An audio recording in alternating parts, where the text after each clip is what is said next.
All right, folks. First of all, happy 4th of July, happy Independence Day. In celebration of this joyous holiday, Independence Day, we're going to read Independence Day. So, I am your host, Curtis. Let's out the cast. We got Travis, he'll be playing Russell. We got Anne, she'll be playing Constance and the First Lady. We got George, who's going to be playing various characters, including including Albert, and also Marty Gilbert and Dr. Brackish and Dylan Dubrow. And we got Logan, who will be our scene description and also be playing the role of General William Gray. We got Erik, who will be playing Mr. Levinson, Dave's dad, and Major Mitchell, and Captain Jimmy. We got Jessica playing Jasmine. We got Chelsea, our Jeff Goldblum, playing David Levinson. And finally, we got Hunter. Playing President Thomas J. Whitmore. And I'm your host, Curtis. I'll be playing the main role of Captain Steve Hiller. So, Logan, when you're ready, you can start us off. Independence Day, written by Dean Devlin and Roland Emmerich. An American flag, oddly still, posted on a gray, dusty sand. Widened to reveal, exterior, lunar surface, the moon. One small step for man, one large pile of garbage for moonkind. Untouched for years, the flag stands next to the cast-off remains of the Apollo mission. Slowly, the discarded equipment begins to rattle and shake. An enormous shadow creeps towards us, blotting out the horizon. A loud rumble is heard. Suddenly, we are covered in darkness as the shadow engulfs us. Only the lonely image of our Earth hangs in the air until a huge silhouetted object suddenly blocks our view. Cut to exterior New Mexico, Radio Telescope Valley, night.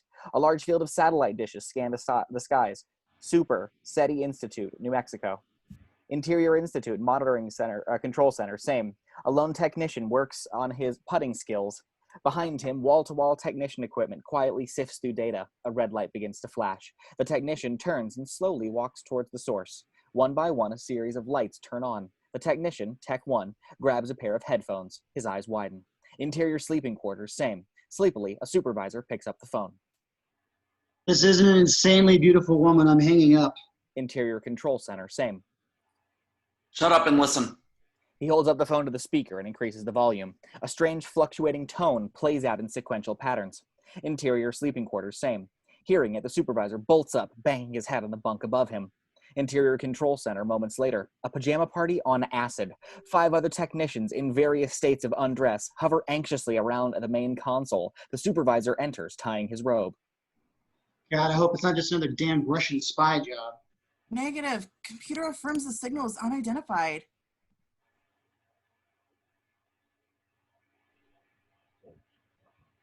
The boy from the air at rest traffic say the skies are clear. No terrestrial launches. It's the real thing. A radio signal from another world. The room becomes quiet as they realize that after years of searching the heavens, they might have finally found something. Let's not jump the gun. Run a trajectory source computation. Tech 3 slides over to another computer. I want to know exactly where it's coming from. This can't be right. Tech 3 just stares at the screens in disbelief. What's wrong? Calculated distance from the source is at 308 5,000 kilometers. It's coming from the moon. The supervisor reaches over and turns up the volume on the speaker. As they listen to the strange tones, we cut to interior hallway, Pentagon, same. Elevator doors open, revealing a 4-star General Gray, Commander-in-Chief of the U.S. Space Command. Understandably nervous, the commanding officer escorts him down the hall. Who else knows about this? SETI in New Mexico identified a signal, but they're even more confused than we are. The general shoots him a disapproving glance. Excuse me, sir. He slides his security card through the lock and the doors fly open. Interior, Space Command, the Pentagon, continuous. Banks of computers and technicians and assistants working feverishly through the night. The officers across the room. Super, Space Command, the Pentagon. Satellite reception has been impaired, but we were able to get these. They arrive at a glass table. The surrounding officers snap to attention as a second officer quickly brings over a large transparency. We see a grainy image of a large, vague object. Looks like a giant turd. The two officers exchange a glance. We estimate it has a diameter of over 550 kilometers and a mass roughly 1/4 the size of our moon. The general turns to the second officer, concerned. A meteor? No, sir, definitely not. How do you know? Well, slowing down. It's doing what? Slowing down, sir. The general walks over to a phone and picks it up. Give me the Secretary of Defense. Then wake him up. Cut to interior Whitmore bedroom, pre-dawn. Laying in bed is Thomas J. Whitmore reading a stack of papers. The phone rings. Hi, it's me. The warm look on Whitmore's face tells us everything about how he feels about the woman on the other end. Hi, honey. What time is it there? Interior hotel room night. Dressed in a nightgown, Mrs. Margaret Whitmore unpacks her briefing papers, lays them out on a small desk as she talks. Through the window, we see Los Angeles at night. 2 a.m. I know I didn't wake you. As a matter of fact, you did. Liar. Interior Whitmore bedroom, same. Whitmore sits up. I have a confession to make. There's a beautiful young blonde sleeping next to me. Sleeping next to him, his 6-year-old daughter, Patricia. You didn't let her stay up all night watching TV, did you? Of course not. The little girl stirs awake and looks up. Mommy? You're flying back right after the luncheon? Okay, here she is. Whitmore hands her the phone and gets out of bed. Habitually, he turns on the television. TV news program. Several pundits sit around a McLaughlin-type news discussion program. The picture quality is snowy, static-ridden. The inexperience in public office was inevitably going to catch up with him. He's scarified his ideals of politics as usual. Whitmore ties on his robe as he adjusts the picture quality. I said this during the campaign. Leadership as a pilot in the Gulf War has no relationship to the political leadership. It's a different animal. Suddenly, the channel changes. A cartoon comes on. Whitmore turns to see his daughter, who holds the remote. Daddy let me watch Letterman. Traitor. Whitmore exits the room. Interior hallway continuous. As Whitmore steps out of the bedroom, a security guard snaps to attention. Someone hidden behind the newspaper sits on a bench. Good morning, Mr. President. Good morning, George. The paper is dropped, revealing Constance Halbrook, mid-30s, aggressive, sharp, the president's communications director. Quickly, she gathers her things and follows Whitmore. Interior breakfast table continuous. 2 servants are preparing breakfast as Whitmore and Constance enter. Whitmore sits down, grabs a coffee. You're up early this morning, Connie. She tosses him one of the many newspapers in her hands. They're not attacking your policies. They're attacking your age. Addressing the Congress, Whitmore seems less like the president and more like an orphan child Oliver asking, "Please, sir, I'd like some more." Clever. Age was never an issue when you stuck to your gun. You were thought I was young and idealistic, but the message has gotten lost. There's too much compromise, too much politics. It's amazing how fast everyone can turn against you. Realizing she may have pushed him too far, she hands him another paper.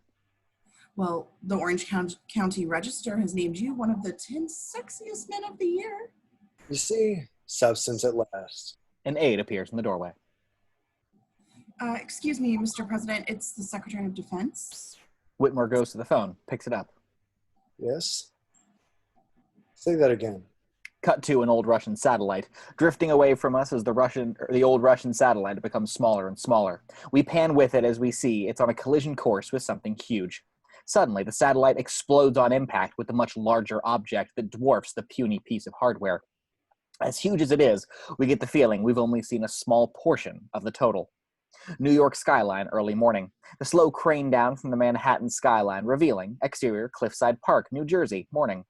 With the New York skyline across the Hudson behind them, old men sit in a small park playing chess. Unlike the others, David Martin is in his early 30s. 60s hippie meets 90s yuppie nerd. He concentrates intensely on his next move. Moishe, 60s, smokes a cigar impatiently. What are you waiting? My Social Security will expire. You're still sitting here. Thinking. So think already. David makes a move. Instantly, Moishe counters the move. David furrows his brow in thought. Again, he's thinking. Moishe reaches into a paper bag and retrieves a coffee in a styrofoam cup. You have any idea how long it takes for those things to decompose? You don't move soon, I'll begin to decompose. Just as David finally makes his move, Moishe counters again. David shoots him a look and stares back down at the board. David, I've been meaning to talk with you. It's been nice. You've been spending so much time with me, but... Don't start, Dad. I'm only saying it's been, 4 years? You still haven't signed your divorce papers. 3 years. 3, 4, move on. It's not healthy. Moishe takes a big puff of a cigar and coughs. Look who's talking healthy. Suddenly, David's beeper goes off. How many times is that now? You're trying to get fired? David moves his queen. Checkmate. See you tomorrow, Dad. He gives his dad a quick kiss and hurries away. That's not checkmate. I can still... Oh. You could let an old man win once in a while. It wouldn't kill you. Cut to exterior, New York City streets minutes later. David pedals his bike through Midtown Manhattan. He arrives at a compact cable system. Interior compact cable offices later. His bike hoisted onto his shoulder, David squeezes through the revolving doors. Marty Gilbert, short, nervous, and harried, comes rushing over. The hell is the point of having a beeper if you don't turn it on? It was turned on. I was ignoring you. What's the big emergency? Out of this morning, every channel is making like it's 1950s, snow, static, all kinds of distortions. No one knows what the hell is going on. David deposits his bike in the kitchenette as Marty tosses his Coke bottle in the trash. David retrieves it. Damn it, Marty. There's a reason we have bins labeled recycle. Finding more bottles in the trash, David turns to Marty accusingly. What the hell is this? My God in heaven. So sue me. Before David can say anything, Marty ushers him out of the room. Interior transmission field continuous. Technicians are working feverishly. Clearly, every monitor is experiencing varying degrees of signal disruption. David moves over to the main console. Did you try to switch transponder channels? Please, would I be this panicked if it was that simple? David examines his readouts, puzzled. Let's retrofit the dish to another satellite. We tried. It's not working. It's almost as though they weren't even there. David looks up, puzzled. That's impossible. Cut to a television set. Bad reception. A hand smocks the side of it. No use. Widen to reveal interior mobile home day. 11-year-old Troy Brennan tries to fix the television. His older brother Miguel, 17, cooks breakfast.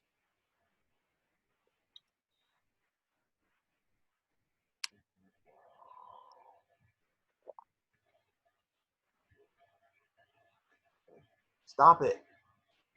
It's all fuzzy. You're going to break it. Just leave it alone. Here, take your medicine. Miguel sits a small bottle of medicine and spoons down in front of Troy. Troy pushes the bottle away. I don't need it. Just take it, dickhead. Alicia, make sure he takes his medicine. His sister, Alicia, 14, hormones kicking in, testing boundaries, listens to her Walkman while putting on too much makeup. Miguel throws a dish towel to her to get her as Troy hits the television again. Exterior trailer park, same, morning. A beat-up pickup truck comes down the dirt road and skids to a halt on the gravel next to the Brennan mobile home, the small, shabby countryside theme park. An angry farmer jumps out, slamming on his door. Interior Brennan mobile home, same. Alicia opens the front door and smiles flirtatiously at the angry farmer, Lucas, who marches over. Miguel edges her out of the doorway, wanting to handle this himself. Morning, Lucas. Lucas holds a bowl full of rotting vegetables. Like these? I got a whole goddamn crop full. Unceremoniously, he dumps them at Miguel's feet. Where the hell is your father? You know what time it is? We had to refuel. There must have been a problem. We both know what the problem is. He's a damn nutcase is what he is. I must have been out of my goddamn mind. Troy smacks the television again. Troy, stop it. I swear to God. Gal, if he's not there in 20 minutes, that's it. I'm getting someone else. Lucas storms away. Again, Troy smacks the television. Stop it, Troy. I swear to God. Determined, Troy hits the TV again. This time, the picture goes completely out. Cut to exterior, space, orbit, same. Rolling over us, the immense underbelly of an enormous craft obliterates our view. A loud screech. Suddenly, the bottom begins to segment. Dozens of large sections begin to disengage, extracting themselves, twisting away from the larger bilge. The separated segments themselves are enormous. Slowly, they twist downwards on a collision course with the blue planet below, Earth. Cut to interior White House basement corridors day. Under a barrage of questions from her own staff, Constance hurries around the corridor. CNN is running a story that we're covering up some kind of nuclear testing experiments.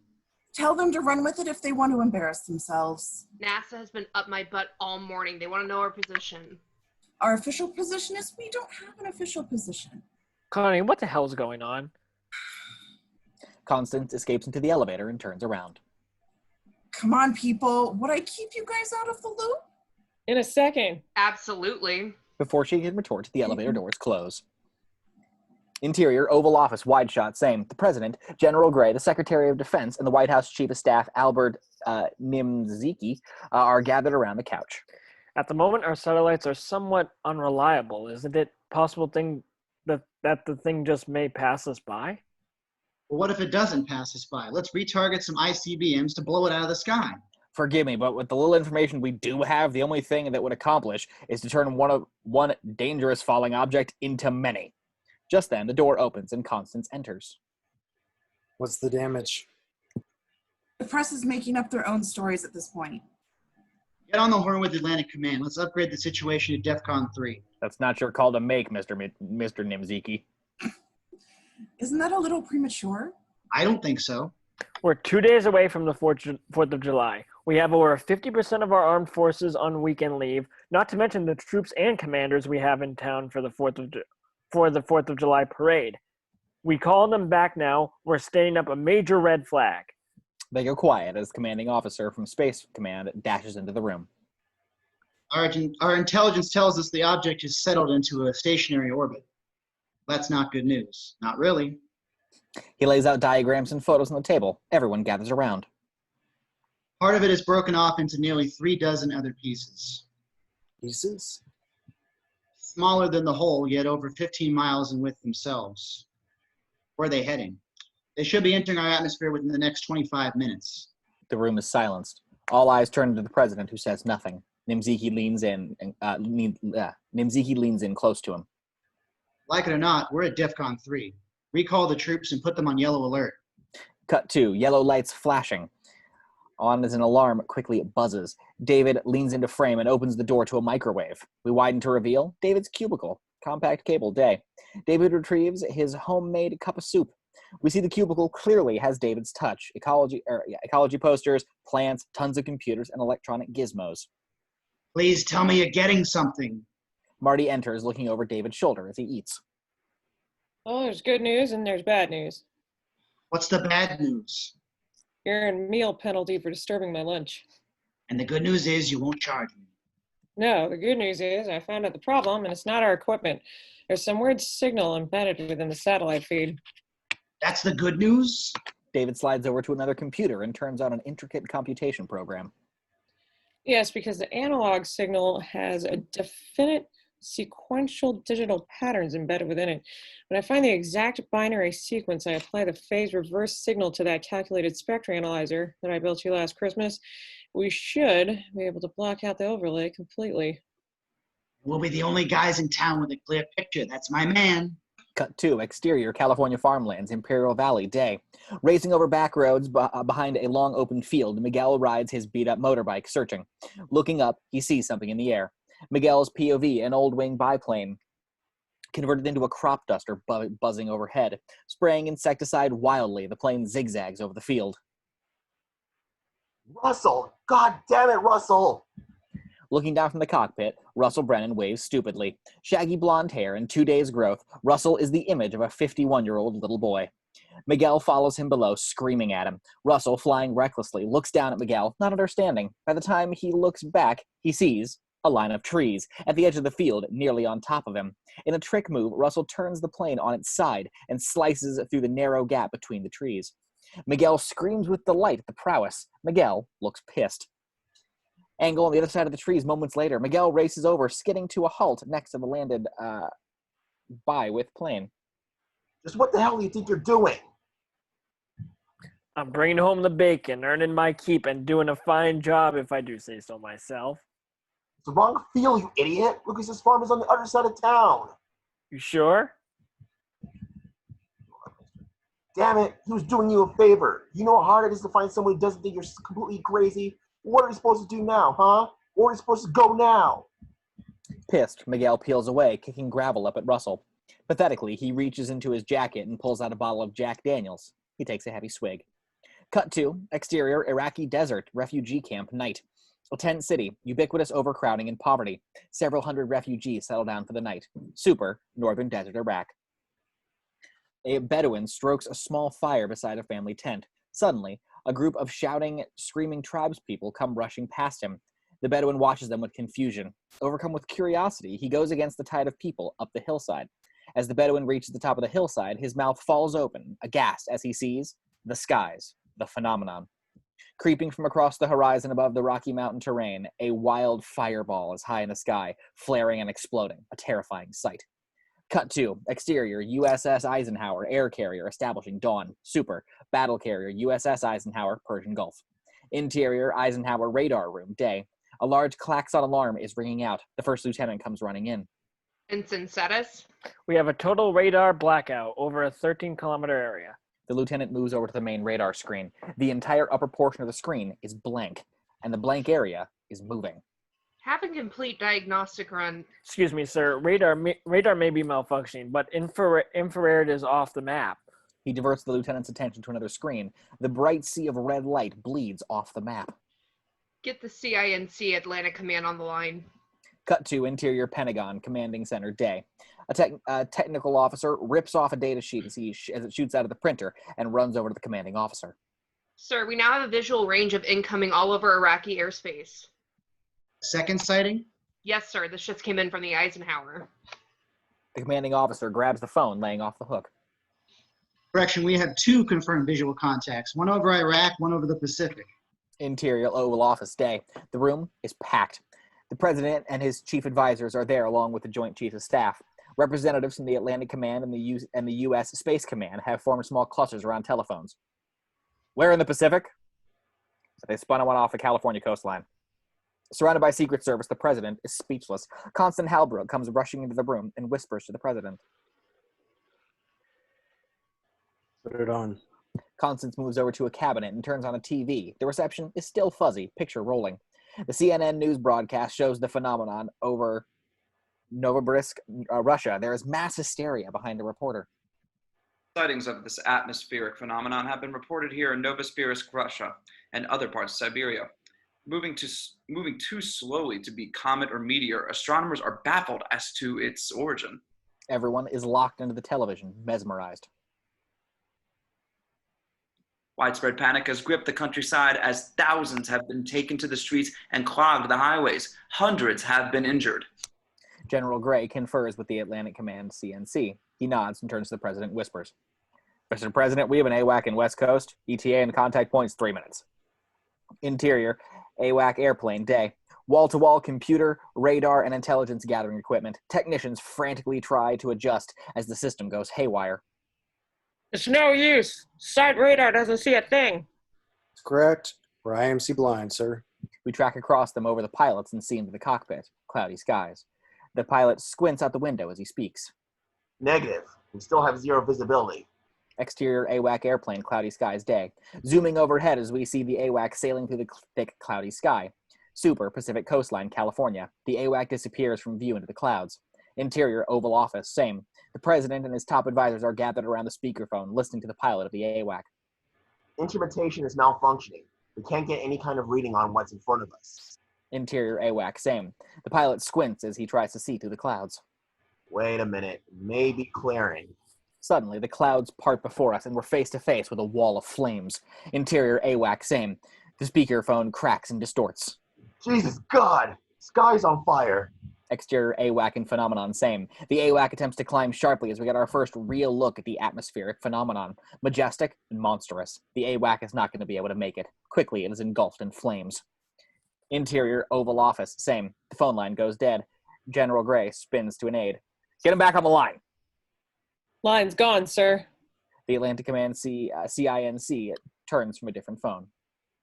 2 more have been spotted over the Atlantic. One is moving toward New York. The other is headed this direction.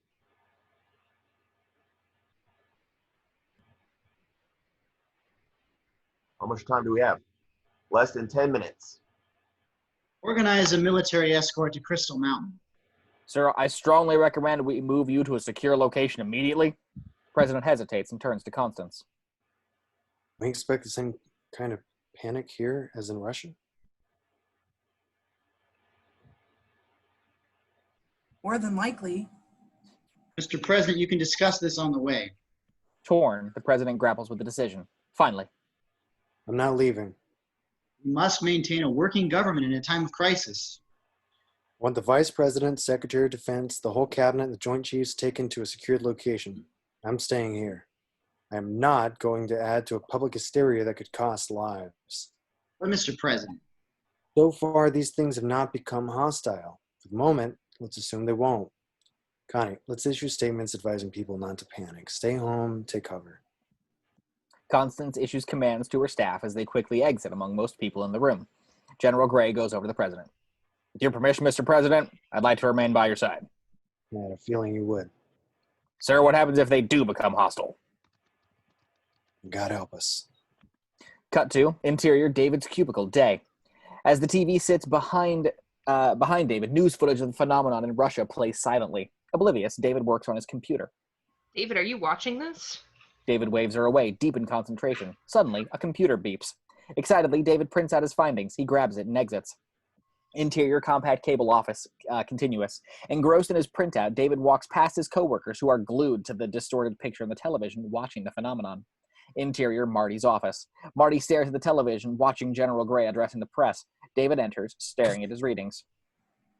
I've got a lock on the signal pattern. We can filter it out. Oh, good. The strange thing is, if my calculations are right, it'll be gone in approximately 7 hours anyway.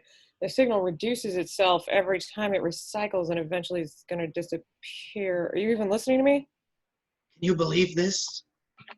What are you talking about? Haven't you been watching? David turns for the first time to the television and sees the phenomenon. Constance comes on addressing the press.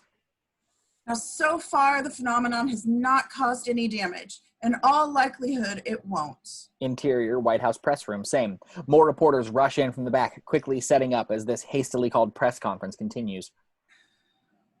Everyone should remain calm. Take cover where you can, but the important thing is to not panic.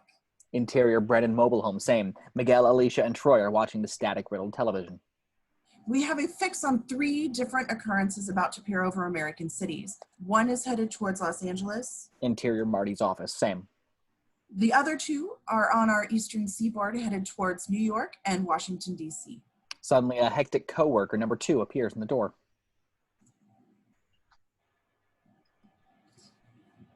Jamie says this building has an old bomb shelter. We're heading down there now.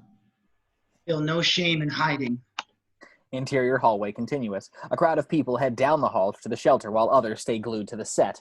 There is a mix of fascination and panic. David watches the commotion, dumbstruck. Oh shit, I better call my wife. Interior airport diner, late morning. Depressed Russell nurses a beer at the counter. 3 flight mechanics walk in, having a good laugh. One of them spots Russell and moves over to him. Hey, Russ. Heard you had a little trouble this morning. Just in the wrong field. The mechanics laugh. Russell tries to ignore them. I know you're still probably a little confused from your hostage experience. Hostage experience? Will something happen to you, Russ? He ain't never told you. Since years back, our boy here had been kidnapped by aliens. Did all kinds of experiments on him and such. Tell him, Russ. Not today, guys, okay? Russell gets up and heads for the door. You just got to get a couple more beers in him. He'll tell you all about it. Crazy stuff. Won't you, Russ? Exterior small airport. The mechanic follows Russell outside, his buddies in tow. Hey, Russ. What did take you up in their spaceship? You ain't doing any sectional things to you. The mechanics crack up laughing. Suddenly, the things around them begin to rumble. A shadow engulfs them, silencing the mechanics. Panicked, they turn and run away. Russell just looks up at the sky, grabbing his Jack Daniels, and takes another swig. Exterior trailer park, same. Dogs bark, and people stumble out of their trailers in an enormous shadow as it creeps over them. In the Brennan trailer home, the windows go dark and the room begins to rumble. Miguel rushes for the door, ushering the siblings out. Exterior trailer park. Alicia and Troy step out of the door, stopping dead in their tracks. Miguel follows them as they look up to see the phenomenon. Dark clouds. The flames are burning out, replaced by huge plumes of dark smoke billowing out around the edges of the phenomena. Only small traces of extinguishing flames illuminate it. Interior compact cable stairwell, same. David pushes past the people making their way down, fighting against the tide. Another coworker stops halfway. Aren't you coming, David? No way. I gotta see this. Exterior Washington Monument, same. Frightened tourists run for cover as the colossal shadow approaches. Reflected in the water, we see the fiery apparition transfigure in the dark, foreboding clouds. The Lincoln Memorial, Washington, D.C., same. The shadow rise in the detailed statue of Lincoln, devouring him completely until all we are left in is total darkness. White House hallways, same. People are being evacuated from their offices. Patricia, the president's daughter, breaks away from her nanny. Interior White House Oval Office, same. The president talks on the phone. Constance waits nearby. Of course, Russia and the United States are in this together. Yes, Mr. President, you have my word. Yes. Das Vidanya. The president hangs up. What's their position? I think he was drunk. Patricia bursts through the door and runs to her father's arms, terrified. A Secret Service man appears. Mr. President, we have to go. Abruptly, the room darkens as it begins to rumble. Exterior White House, same. The long, dark shadow moves across the entire White House, engulfing it in darkness. Exterior Hudson River, New York, Statue of Liberty, same. In the distance, we see the mutated phenomana's dark gray clouds nearing Miss Liberty. As it approaches, we see the New York skyline begin to darken. Exterior blacktop basketball court, New York, same. Kids playing basketball. A young boy stops playing, staring skyward. One by one, they all look upwards, stunned as a long, dark shadow creeps over them. With a loud crash, several New York cabs slam into one another on the street. 2 more cars crash into them. A pileup ensues. Exterior Wall Street, a second later, foot traffic stops as a long shadow crawls over the entire area. Exterior rooftop, compact cable, same. Large satellite dishes beset a doorway on the rooftop, which flies open. David steps out just as a long, dark shadow covers over him, sending the city into darkness. David looks up to see the skyline and an alien craft. Protruding through the dark clouds, we get a glimpse of the underbelly of a colossal alien craft, its outer veneer of smoke and clouds beginning to fade away. Below we see panic, cabs slamming into one another, people staring, people screaming. No one knows how to react. David runs from one side of the rooftop to the other, overlooking Central Park to get a better look. David's POV, Central Park, same. The entire park is plunged into darkness as the craft from above blots out the sun. Amazing as it may seem, the hovering craft blankets the entire park and beyond. We have still not seen the entire craft. My God, the signal. Exterior, Los Angeles Basin, wide angle later morning. A panoramic view of the Los Angeles Basin. Slowly filling the screen, we see a portion of an enormous spacecraft as it creeps towards the city, obliterating our view. Hillside residential area, same. A station wagon filled with kids and a harried housewife comes to a stop. The passenger door opens and a young 6-year-old boy, Dylan, steps out. Dylan, tell your mom you can stay over to again on Thursday. Suddenly, a car sails over a nearby hill in front of them, hitting the ground with a bang. 2 more cars follow, airbound. As the housewife turns, she sees spaceship, same. Rising over the mountains, we see the spaceship as it nears the city, blocking out the sunshine. Panicked, the housewife hits the gas and peels out, leaving a confused Dylan staring skyward. Interior bedroom continuous. 2 people sleep as Dylan runs into the room. Ami, look it! He rushes away. The shadow moves past the window, darkening the room. His mother, Jasmine Dubrow, stirs. It's too early, baby. She turns back over. Suddenly, the room briefly rumbles. Earthquake. Not even a 4-pointer. Go back to sleep. Shrugging, the man does. Hollywood sign. Same. In Los Angeles, the shadow slowly covers the sign. White House, same. The president and his daughter cautiously approach the window, staring in awe at the amazing sight above them. Several others approach from behind. Cautiously, some people begin to walk outside, staring at the Leviathan, mouths agape. Interior Oval Office, same. Slowly, staff members approach, gazing out of the window. Constance steps out from behind the president. What do we do now?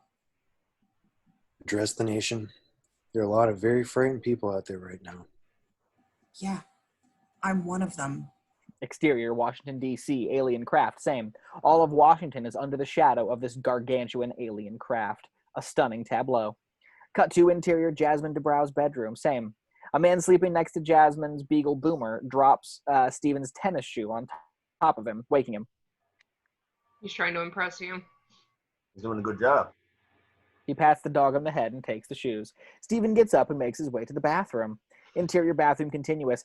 As Steve takes a pee, he sees out the window a family packing up their car, others standing around staring at someone in the distance. A helicopter flies overhead. Neighbors are moving. They're tired of earthquakes. He finishes and flushes.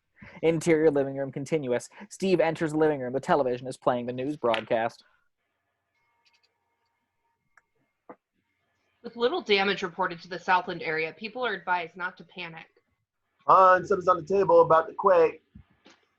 Jasmine sits up in bed, yelling out to Steve. Dylan out there? Steve turns, looking for Dylan, when the doggy door pops open and Dylan crawls through. What have you been up to, sport? Shooting aliens. Steve messes with his son's hair, with the boy's hair, smiling. Coffee? Steve mumbles an affirmative as he exits. Exterior Jasmine's house continuous. Steve picks up the morning paper and opens it. He doesn't notice the dozens of neighbors quickly packing up and rushing to get away as he reads the paper, oblivious. Want milk with your coffee? Jasmine appears behind him, her view, too, obscured by the open newspaper. Suddenly, another helicopter zooms overhead. Annoyed, Steve lowers the paper. Steve and Jasmine's POV. As the paper is lowered, we see the helicopter swoop down. As it flies away, we see the alien craft, covering all of Los Angeles. It's the first time we've seen the entire craft. It is stupendous. Steve's jaw hits the floor. The milk goes crashing as Jasmine screams. Cut to interior stairwell day. Running for all it's worth, David sprints down the stairs. Compact cable office continuous. Dashing off the stairs, David stops, seeing that the room is now completely empty. The wall of monitors play for no one. David walks up to one, adjusting the volume. TV CNN broadcast. The spaceship logo spins next to the words visitors, contact, or crisis. Wolf Blitzer comes on screen, live from the Pentagon. Pentagon officials are reporting more ships have just arrived over the capitals of India, England, and Germany. As he speaks, we get quick glimpses of other ships. I know, baby cakes. Calm down. David spins at the sound of a voice, but the room is still empty. David leans down and looks under a desk where he finds Marty, still on the phone with his wife. Tell her to pack up and leave town. What happened? Just do it! Marty realizes David is dead serious. Baby cakes, pack the kids up and take them to your mother's. Don't ask. Go. Marty hangs up and crawls out from under the table. Okay, why did I just send my family to Atlanta? You remember when I told you that the hidden satellite signal was slowly recycling down to extinction? Not really. Well, that signal, it's a countdown. A countdown to what? Think. It's like in chess. First you strategically position your pieces, and then when the timing's right, you strike. David motions to the television.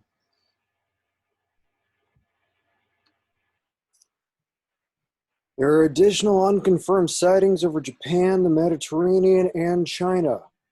They're positioning themselves all over the world and using this one signal to synchronize their efforts. In approximately 6 hours, the signal will disappear and the countdown will be over. Then what? Checkmate. Marty takes a beat to digest, then grabbing the phone. I gotta call my brother, my bookie, my lawyer. Ah, fuck my lawyer. David also grabs a phone. Suddenly, the bank of monitors synchronize into one enormous image across the entire video wall. The president addressing the nation. Interior press room, White House, same. The president stands at a podium, giving his address.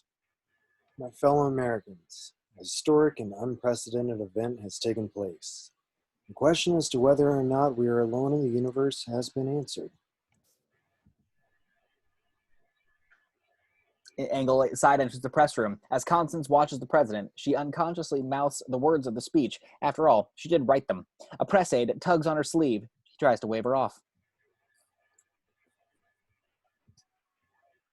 He says he's her husband. Her expression drops. She takes the phone from her. What do you want?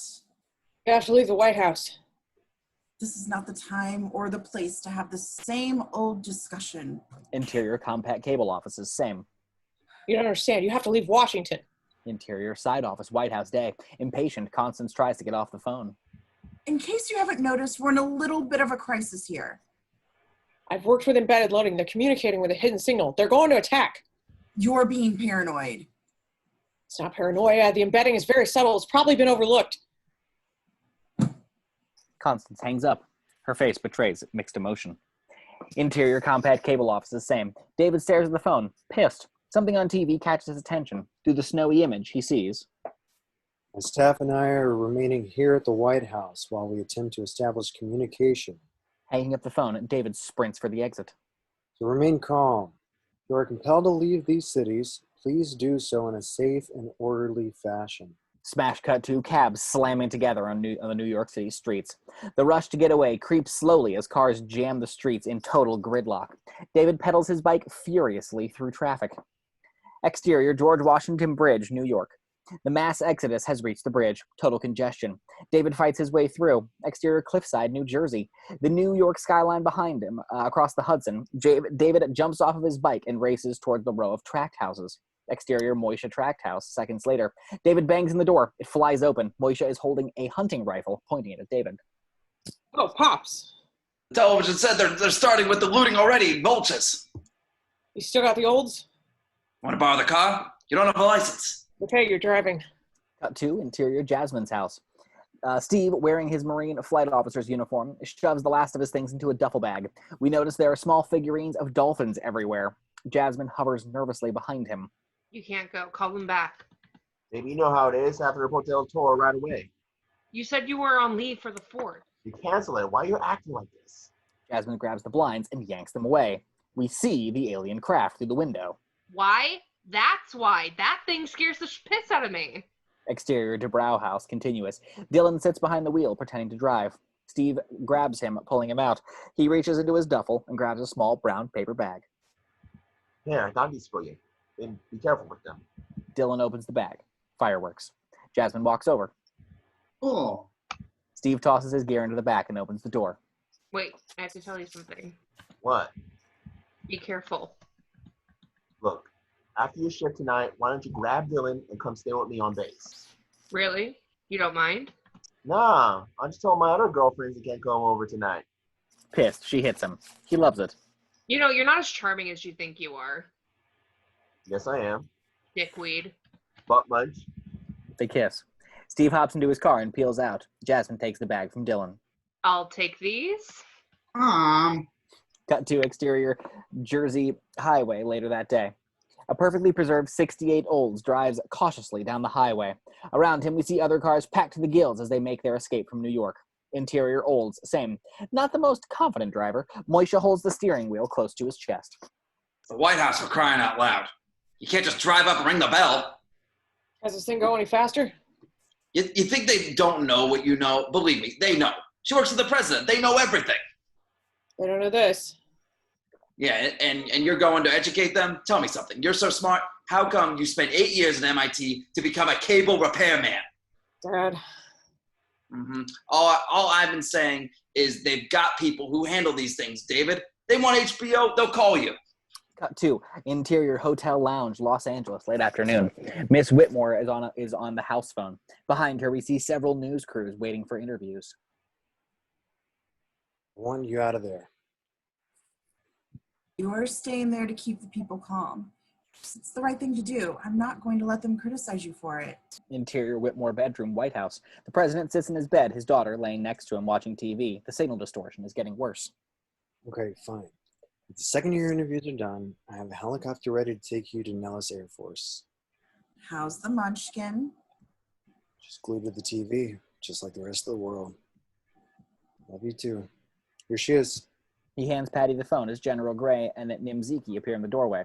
The president walks over to him.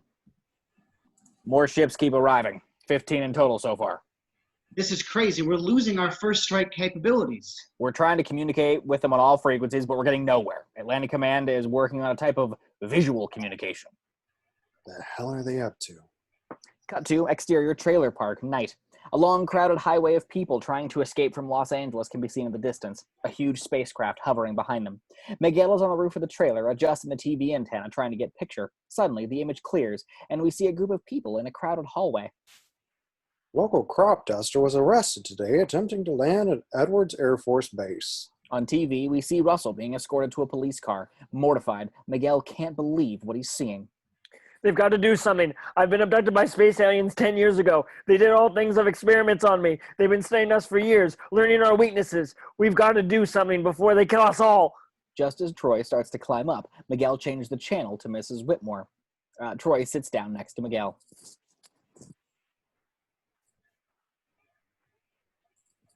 We need people to remain calm. As more people decide to leave the city, safety is the key. Troy, you remember Uncle Hector from Tucson? Got that Sega Saturn CD 64-bit, right? Yeah. What do you think if we went to live for a while? That'd be cool. Miguel thinks for a second, then makes a decision. Back up, we're going. Miguel jumps down from the roof. Troy climbs down the ladder. There we go. What about Dad? Alicia and an older boy, kissing. It's getting hot. Alicia laughs, pushing him away. You know, this could be our last night on Earth. You don't want to die a virgin, do you?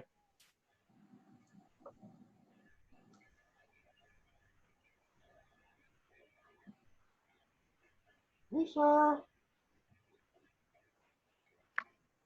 What makes you think I'm a virgin? The older boy is taken off guard. Before he can answer, the tarp where they're hiding under is ripped away. Miguel just stands there. Come on, we're going. I'm not going anywhere. Miguel grabs her by the wrist and pulls her away. Exterior freeway outside Washington. We see a long highway leading to Washington, the spaceship hovering above it. One side of the freeway is packed solid, the other completely empty, save for one car. Interior, Moishe's old at night. Moishe looks to the other side of the freeway, jam-packed. On his side, they're the only car for miles. The whole world is trying to get out of Washington. We're the only schmucks trying to get in. As Moishe drives, David distracts him as he unpacks his backpack, unloading his laptop. He grabs a CD. What the hell is that? This, Pops, is every phone book in America. You think an important person like Constance is going to be listed? She always keeps her portable phone listed for emergencies. Sometimes it's her first initial, sometimes her nickname. David starts to look it up. Suddenly, dozens of cars heading straight for them. In an attempt to get out, hundreds of cars have been redirected by the military to use the opposite side of the highway. Oh my God. Moishe swerves violently to avoid collision, barely missing the oncoming traffic, dodging right to left. Moishe hangs on for dear life. A military officer, assisting in diverting the cars, turns just in time to see the olds whiz by.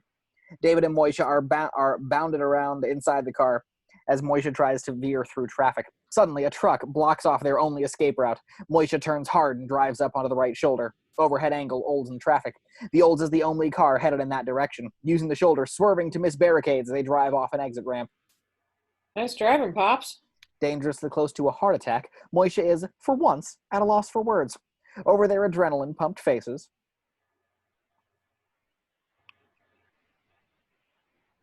Put your hands together for Sabrina.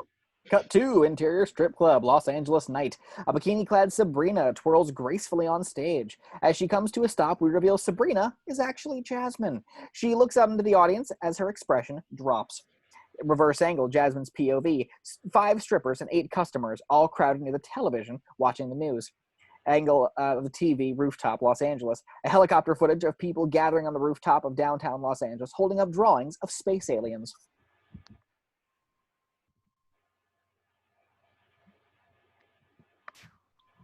From the "It Can Only Happen in California" file, hundreds of UFO fanatics have gathered on the rooftops of downtown Los Angeles, welcoming the new arrivals. Interior dressing room, continuous. Jasmine storms into the dressing room, wiping off her makeup. She sits down next to Tiffany, who watches the same report on a small black and white. I can't believe I even came in. Is this cool? And you thought I was nuts. Oh, look, I brought mine with me. Tiffany holds up a drawing of a space alien. You're not thinking of joining those idiots. I'm going over there as soon as I'm off. Want to come? Jasmine looks at Tiffany, dead serious. Tiffany, I don't want you to go up there. Promise me you won't. Promise. I promise. Okay, I'm gone. I'm out of town for a while. Her boss Mario enters and walks over to his private office in the back. He opens the door and finds Dylan playing with his dog, Boomer. What the hell's your kid doing here? Jasmine rushes past, picking up Dylan and carrying him away as she heads for the exit. Boomer follows. You try to find a sitter today. Where do you think you're going? Where do you think you're going? You leave, you're fired. It's working with you, Mario. Cut to exterior Washington, D.C. night. The streets are nearly deserted. Millions of small lights of the underbelly of the craft cast strange reflections on the streets below. The Olds drives its way towards the Capitol building. Interior rolls continuous. David types furiously on his laptop. I listen, huh? I just haven't found it yet. I tried C. Hallbrook, Connie Hallbrook, Spunky Hallbrook. Unky. College nickname, Dad. You try Martin? She didn't take my name when we were married. Moishe shrugs. David gives it a shot. Finds it. The machine beeps. So what do I know? Cut to interior locker room, El Toro Marine Corps Station, night. A crowded locker room. Steve enters. Where the hell have you been? Were you guys waiting for me? Several Marines throw towels at Steve as he makes his way to his locker. His best friend, Jimmy, sits next to him.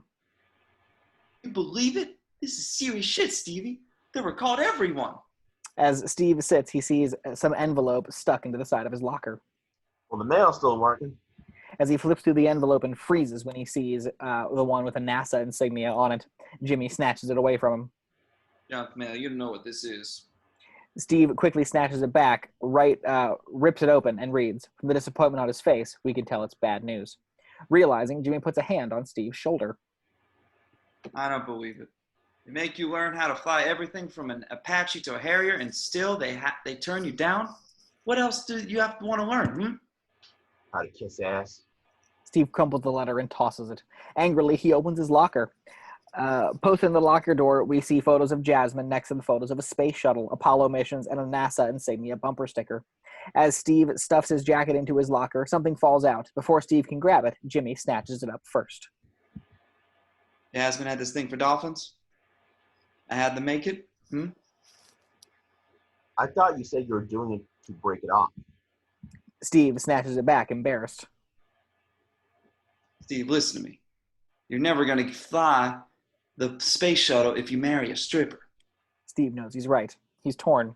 Cut to exterior White House moments later. The Olds stops near the White House. From here, we can see tanks and armed patrols. A small group of protesters have gathered, upset about the military hardware. Signs, don't provoke, and violence begets violence. Interior Olds continuous. David adjusts a small portable satellite, connecting it to his phone and laptop computer. So you want to ring the bell, or should I? David flips open his phone and dials the number on the screen. Perfect, she's using it. It's perfect. It's perfect. The line is busy, Yes, I can use the signal to triangulate her exact position in the White House. You can do that? Shooting his father a look. All cable repairman can, Pops. Interior White House hallway. Constance is just finishing a call on her cell phone. Allie, take my cat with you when you leave. No, I'm staying here at the White House. Take care. The moment she hangs up, it rings. Surprised, she answers. What? Now, don't hang up, honey. David, how did you get this number? Walk to the window, the one right next to you. Constance looks out the large glass window. She walks over and looks out. What am I looking for?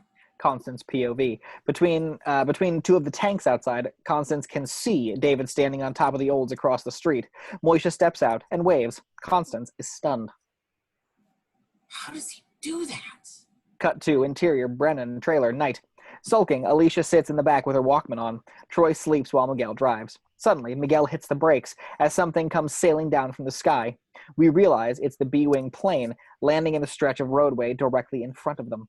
Exterior roadway continuous. The plane lands and skids into a turn. Russell jumps out, walks over to the trailer. You can tell he's drunk again. They let you out? Just what the hell do you think you're doing? Miguel moves to meet Russell away from the trailer, not wanting the others to hear. We're leaving. Don't try and stop us. You're not going anywhere. You hear me? I'm still your father. Miguel explodes. This has been building up for some time. No, you're not. You're just the man who married my mother. You're nothing to me. Russell is momentarily silent, stunned, recovering. Troy's still my son no matter how you feel about me. For once in your life, think about what's best for Troy. Who has to beg for money to buy him medicine when you screw up? Who? Suddenly, we hear a glass crashing. Both men spin to find Troy standing behind them. Stop it! I'm not a baby! I don't need your stupid medicine! I don't need anyone to take care of me! Miguel leans down and sees a broken medicine bottle on the floor. Miguel rushes over to him, furious. Do you know what this stuff costs? Do you want to get sick again? Do you? Frustrated, Miguel shoves Troy aside and heads back into the trailer. Wobbly from drinking, Russell stands there, pathetically watching. In exterior, Andrews Air Force Base, night. A large group of press rush over towards 4 Apache helicopters, each refitted with a large light board as they slowly lift off the ground.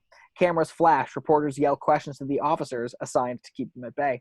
Several news organizations do stand-up remotes. We track past them to the CNN crew. And what you see behind me are 4 Apache helicopters. Interior briefing room, White House. On the television plays the CNN broadcast. The reception is intermittently disrupted. Each has been refitted with what Pentagon officially hope will be our first step in communicating with the alien craft. We widen to reveal a large contingent of military personnel, along with the president's chief advisors gathered around several monitors. The center monitors are momentarily blank. Suddenly, everyone snaps to attention as the president enters. Where are we? They're in the air. Cut to Interior, Office of Communications Director, same. Moishe inspects a photo of Constance with the president. Impressed, he nods with approval. Very nice. Constance is looking at David's laptop, displaying the breakdown of the alien signal. And when is this countdown supposed to expire? 56 minutes and 45 seconds. Constance runs her fingers through her hair, exasperated. Moishe turns, listening. What do you want me to do? I want you to leave with us right now. I can't leave. We have to tell this to the president. He's not going to listen to me. Surprised at his son, Moishe steps forward. Sure he'll listen. Why wouldn't he? Because last time I saw him, I punched him in the face. You punched the President of the United States in the face? He wasn't the president then, Dad.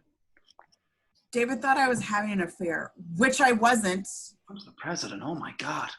Apache helicopters zoom by overhead. In the distance, we can see they're headed for the enormous alien craft. Interior helicopter pilot, continuous. The pilot adjusts his radio. Echo 1, we're closing in.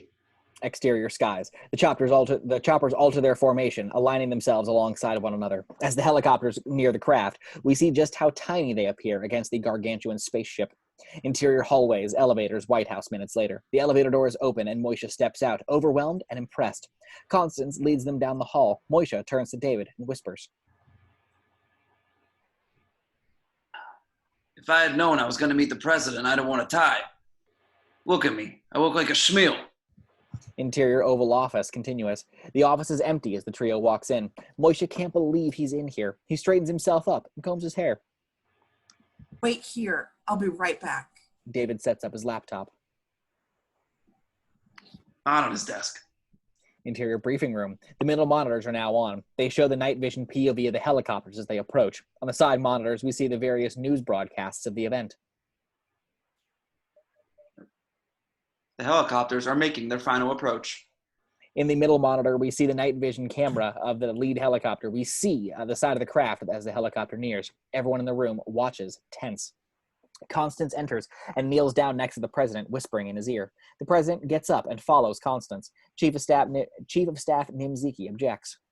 You're leaving now? The president silences him with a look as they exit. I don't know how you put up with him. We used to run the NSA. He knows where all the bones are buried. Comes in handy. I'll bet.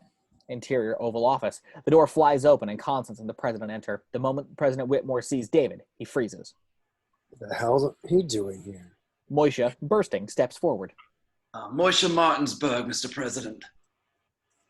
My ex-husband works in satellite communications. I don't have time for this. With a bang, David suddenly knocks everything off of the president's desk and starts to draw on the ink blotter. It's about line of sight, Mr. President. David draws a circle representing Earth and a smaller circle just away from it. The president reluctantly nears. If you wanted to coordinate with ships all over the world, you wouldn't send a signal to every place at a time. That's called line of sight. Drawing a line from the ship on either side of Earth, we see that you could not send a signal to the other side. You'd need to relay your signal using satellites. David draws small satellites surrounding Earth. To reach each ship, I've found a signal hidden inside our own satellite network. Suddenly, an aide, Alex, appears in the doorway. Excuse me, Mr. President. They're starting. The president turns to the monitors in his office. We see the helicopters turning on the light boards affixed to in front of their cockpits. He turns back to David. Mr. President, you're using your own satellites against us, and the clock is ticking. Exterior helicopters, same. The large light board turns on. Multicolored lights slowly begin to flash in a repeating sequential pattern. Reverse angle helicopters and spacecraft. The helicopters are puny little specks next to this Goliath. The light board continues to flash, but there's no reaction from the ship. Interior briefing room. Seconds later, everyone is glued to the monitors as the president storms in. General Gray, coordinate with Atlantic Command. Tell them they have 25 minutes to get as many people out of the cities as they can. But, Mr. President... Get those helicopters away from the ship. Call them back immediately. General Gray obeys, turning to an assistant who quickly grabs a phone. Nimzicki steps up to the president. What the hell is going on? We're leaving. An aide motions to the monitors. They're responding. The room goes silent. Everyone turns to the monitors. Monitor, news program, and night vision video. On all screens, we see the spaceship has a long, thin line of white light suddenly emits from the side of the craft, illuminating the 4 Apache helicopters. The light boards are overpowered by the bright light coming from the spacecraft. Suddenly, a loud screeching noise and the white light spills out as a huge opening unfolds at the side of the craft. The 4 helicopters have to flight to hold their positions as something powerful emits from the schism on the ship. Then, like a gigantic bug zapper, the 4 pesky little Apache helicopters are blown out of the sky, one by one. They leave no time to retreat. Interior hotel suite, night. Mrs. Whitmore packs her bag as the horrifying image of the destruction of the helicopter replays on the TV. Mrs. Whitmore, the president has ordered evacuation. We have to leave now. She slams her valise shut and quickly exits. Police helicopters soar above us, headed directly for downtown Los Angeles. Exterior rooftop, same. The UFO true believers are still there, holding up their signs. Making their way through several of them, we see Tiffany. She looks up to the spacecraft above. It's beautiful. She digs her drawing of an alien out of her purse as she excitedly rushes up to the others. She holds it up to the sky, proudly. Police helicopter from out of nowhere. The helicopter lifts up over the side of the building, shining its spotlight down to the believers below. We are evacuating the city. Please leave the building at once. The sign holders begin to boo the police, ignoring them. Exterior city streets, Pasadena Thruway, same. The freeway is packed on both sides, every car headed out of town. There is no opposing traffic. Interior Jasmine's car, same. Dylan holds boomer as Jasmine drives. The news plays over the car radio. Authorities have called for a complete evacuation of Los Angeles County. People are advised to avoid the highways whenever possible. Now he tells me. Exterior White House, same. The president stops on his way back to the presidential helicopter as an aide brings his daughter outside. The president ushers her into the helicopter. He turns back to see a military guard holding back Moishe and David. They're okay. Let them on. Interior helicopter continuous. The president steps inside and turns to General Gray. Is my wife in the air? She should be shortly. David flips open his laptop, which reads 907, 996. Exterior White House lawn helicopter continuous. The presidential helicopter lifts up several other helicopters, wait behind, people filing into them. Exterior rooftops, Los Angeles, same. The police helicopter is still flashing their lights at the UFO believers who refuse to budge. Suddenly, the entire rooftop is bathed in white light. They all grow silent, staring up at the craft. Above them, another schism has opened at the bottom of the craft, the white light spilling out. As though the heavens have opened, the UFO believers lift their arms, waiting to be taken. Take me! Don't take me! Take me! Slowly, the beam of light from the base of the ship intensifies directly at the top of the building. Exterior heliport, same. Standing on the rooftop heliport directly across from the UFO believers, the First Lady watches them, concerned. Mrs. Whitmore! Reluctantly, the First Lady turns and runs off for the helicopter. The door is shut and the helicopter takes off. Exterior Capitol building. With a roar, the presidential helicopter zooms past. Behind it, we see an enormous schism opening behind the spacecraft. Exterior White House, same. Alex is helping people onto the remaining helicopters. Suddenly, he is bathed in white light. He looks up and sees the schism, its white beam coming directly down for the White House. Exterior Empire State Building. The pinnacle of this landmark is abruptly illuminated in white light. We pan up to see the spacecraft above, the beam intensifying from the schism below the ship. Exterior Andrews Air Force Base. The presidential helicopter lands. The president and his group are ushered over to the Air Force One, which stands only 100 yards away. Interior Air Force One. The door opens and the president and his advisors rush in. David flops down into a seat, quickly flips open his laptop, which reads 5, 4. Exterior rooftop, Los Angeles, same. As the light amplifies, the believers chant louder and louder. Suddenly, the white light disappears. The believers are stunned. In a brief moment, it's replaced with a blast. A destructive beam blasts down onto the rooftop, splintering everything there, police helicopter included, into billions of tiny particles. Tiffany is at the epicenter. From here is a wall of destruction, grows outwardly, destroying everything in its path. Exterior, Empire State Building, same. Just as the blast hits, the historic building is decimated. White House lawn, same. Alex shuts the door on a helicopter. As he steps back, the white light vanishes. He looks up as the blast replaces the beam. Angle on White House. Just as one of the helicopters passes us, the White House splinters before our eyes. Exterior, Andrews runway, Air Force One, same. Air Force One quickly taxis down the runway towards us. Behind them in the distance, we can see the destructive beam growing outwardly from the epicenter, the Capitol building. The wall of destruction reaches the Capitol building, fragmenting into a trillion particles. The Pentagon, washing over the wall of destruction. The Pentagon, too, is blown to smithereens. Interior Air Force One, same, thick with tension. Everyone is white-knuckled, anxious for them to take off as they taxi down the runway. Exterior Andrews runway, Air Force One. Air Force One, full throttle. It lifts off just in time to miss a wall of destruction as it rips apart the airport behind them, dangerously close. Wide angle, Washington, D.C. We see the wave of destruction growing outwardly from the epicenter, engulfing all of Washington. Air Force One is just barely making it out in time. Exterior Pasadena Freeway, same. Jasmine's car is caught in traffic just outside the tunneled underpass of the Griffith Park Mountains. My God, it's destroying everything in its path. Widening! Suddenly, the radio cuts out. Jasmine turns and sees, Jasmine's POV, far off, the devastation of downtown can be seen, the wall of destruction growing towards us. Reacting, Jasmine grabs Dylan and dashes out of the car. Boomer follows. Every driver who can jumps out of their car, running in all directions. Jasmine heads off for the tunnel. The gridlocked cars have nowhere to run as the wall of destruction grows out from downtown. All the cars are wiped out in a row, sitting ducks. Angle on the overpass bridges, parked with cars, they're quickly demolished as a wall of destruction blasts by. In the tunnel, Jasmine turns back from the tunnel entrance, her POV ever nearing, only moments away, the wall of destruction. Jasmine spots an open maintenance alcove deep within the tunnel. She runs to it, puts Dylan inside, and climbs in after him. Leaning back out, Jasmine looks for Boomer, who stares at her, wagging his tail. Boomer, come on. Boomer leaps inside as Jasmine ducks to the ducks to the side of the wall of destruction as it hits the tunnel entrance. Cars are jammed together, smashing into one another. Suddenly, the car is blown clear through the tunnel like so many toy Hot Wheels cars. Inside the maintenance alcove, Jasmine shields Dylan and Boomer with her body. Exterior Manhattan, wide angle, same. From the distance, we watch all of Manhattan is consumed from its center outwardly by the growing wall of destruction. Within seconds, all of Manhattan is gone. The wall of destruction reaches its outermost edges and fades away. The schism under the craft slowly closes. The ship now hovers over a completely wiped out Manhattan. Slow dissolve. Interior, Brennan trailer, pre-dawn. A hand adjusts the trailer's radio.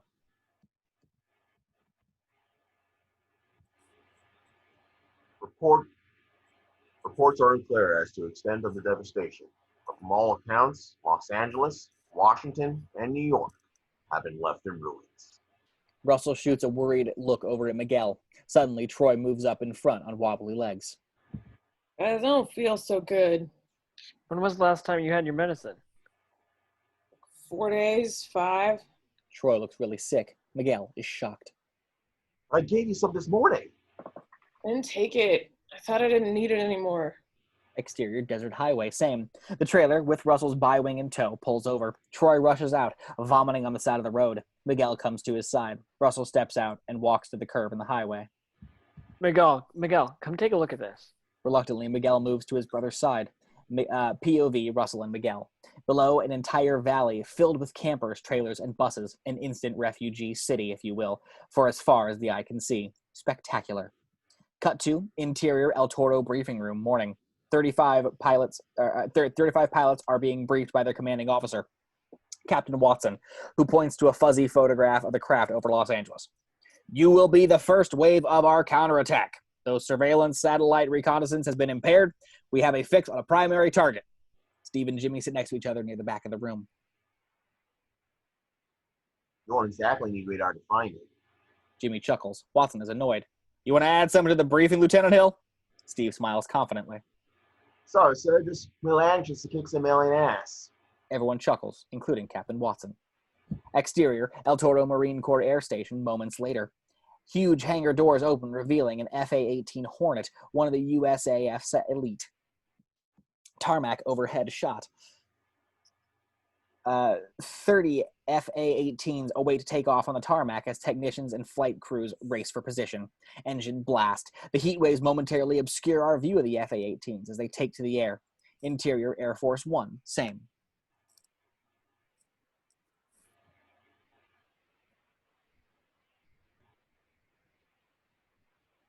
You saved a lot of lives. Could have evacuated the cities hours ago. You know, in the Gulf War, everything is so simple. You know what we had to do? It's not simple anymore, Connie. A lot of people died today. And many of them didn't have to. Constance realizes there's no comforting him. She supports him silently by being there. General Gray comes over. Any news on my wife? The helicopter never arrived at Nellis and there's no radio contact. The news rocks the president. We both know what that means. The fighters are still in the air. The Whitmore nods and follows the general back to the back of the plane. Command center, Air Force One. Military command has been set up on Air Force One, a kind of flying NORAD. Military and technical crew are seated at the controls. Nimzicki is already there. All satellites, microwave, and ground communications with the cities are gone. We believe we're looking at a total loss. Maintaining his composure, the president looks up at the many tracking screens. Where are they? ETA with target, 4 minutes. Exterior, blue sides, tactical fighters, same. 5 FA-18 fighters move into frame. As we widen to reveal a total of 30 FA-18s in attack formation. Destination, Los Angeles. Interior, Steve's fighter, same. Steve pulls a long cigar out of his breast pocket. Jimmy, crack on. You have your victory dance. Interior, Jimmy's fighter, same. Jimmy pulls his cigar out and examines it. That is an affirmative, Big Daddy. I have victory dance. Don't get premature on me, Jimmy. We're on a line up till Fat Lady 6. I hear you. Interior, Air Force One, passenger section, same. Airsick, David holds onto a barf bag as Moishe talks.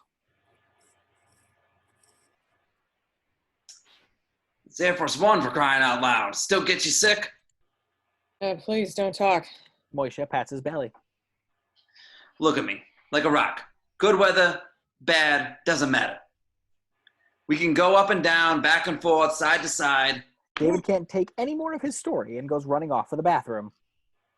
What'd I say? Constance comes over and sits next to Moishe. He still gets airsick, huh? All of this. I didn't get the chance to thank you too. Think nothing of it, Spanky. Constance smiles and corrects him. Spunky. He told you about that? All we could think about was getting to you. There's still love there, I think. Love was never our problem. All you need is love. John Lennon, smart man, shot in the back, very sad. Exterior, skies, same. In the distance, we see the devastated Los Angeles, the spacecraft still hovering above it. The fighters zoom into frame. Interior, Steve's fighter, same. Steve looks down and becomes worried. I shouldn't have left her. Don't worry, big guy. I'm sure she got out of there before it happened. Steve nods absently. Lock and load. Interior, Air Force One, same. The center FA-18 on the radar map begins to flash yellow just under its image. We see a video display of its FLIR, that's forward-looking infrared targeting system, locked on. Los Angeles Attack Squadron has AMRAAM missiles locked on target. Washington and New York squadrons reporting locked on. Fire at will. Exterior, Steve's fighter, same. An advanced medium-range air-to-air missile drops down from the underbelly of the fighter, darting off. Radar targeted, the missile banks hard, adjusting. We see it is joined by 14 other missiles, all rocketing towards their target. Exterior, alien ship, seconds later. The missiles are headed straight for the alien ship. Suddenly, about a quarter mile before they reach it, they explode as if blown out of the sky. When the smoke clears, we see there has been 0 damage. Interior, Steve's fighter. Damn it. I didn't even see them fire. Command Eagle 1, switch to Sidewinders. We're moving in. Exterior skies, same. In unison, these amazing birds dive together, realigning themselves into 6 groups of 5, spreading out to attack different areas of the ship. Steve's group, the first attack group, Steve's, are the first to near the colossal air alien craft. Simultaneously, they drop their AIM-9 Sidewinder missiles. The pack of Sidewinder missiles, they reach the same quarter-mile proximity and explode. Interior, Steve's fighter, same. You must have some kind of protective shield surrounding their hull. Pull up. Most of the fighters do, but one is too late and smashes into the ship's protective shield. Exterior skies, same. Steve's squadron banks hard, skirting the edge of the ship's protective shield. As the fighters approach, the alien ship's enormous attack bay doors open.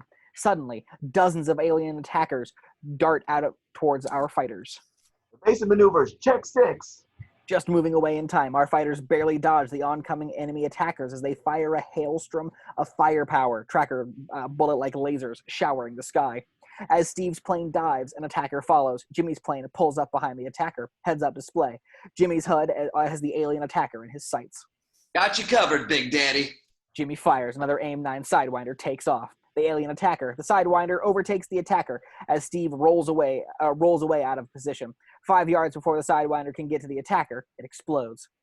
Shit, they got shields too. Steve's fighter banks back around to get a shot. Just as he turns, 3 American fighters are blown to ribbons from attacker tracer fire. The attackers are in hot pursuit of Jimmy's fighter. The fighter flying next to Jimmy is demolished. Jimmy, roll right. I'll cover. Jimmy's fighter narrowly rolls away from the tracer fire as Steve fires another Sidewinder, momentarily distracting the attacker. Jimmy falls in line with Steve as the attackers turn on them. Both fighters jerk downward at a 90-degree angle at Mach 1. Narrowly missing the ground, they bank away. The attackers can't follow.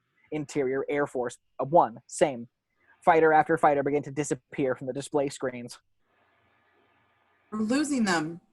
And get them out of there. Suddenly, one of the large radar display maps fizzles out. We lost a satellite. Before he can adjust, another monitor fizzles away. Exterior Los Angeles, same. One by one, we see the fighters being taken out. Fireballs litter the laser-tracking fire-covered skies. We can't outrun them. Follow my lead. Jimmy and Steve bank away from the craft, hits a Super Cruise, bolting away at Mach 2. Both Jimmy and Steve are held tight against their seats, straining against the G-force. 2 attackers spot them and follow in hot pursuit. Steve and Jimmy are flying at breakneck speeds, the attackers slowly gaining on them. Jimmy, kick it. You're gaining. We're already over Mach 2. So push it.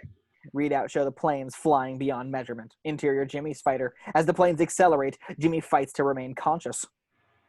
Stevie, I can't breathe. Jimmy, stay with me.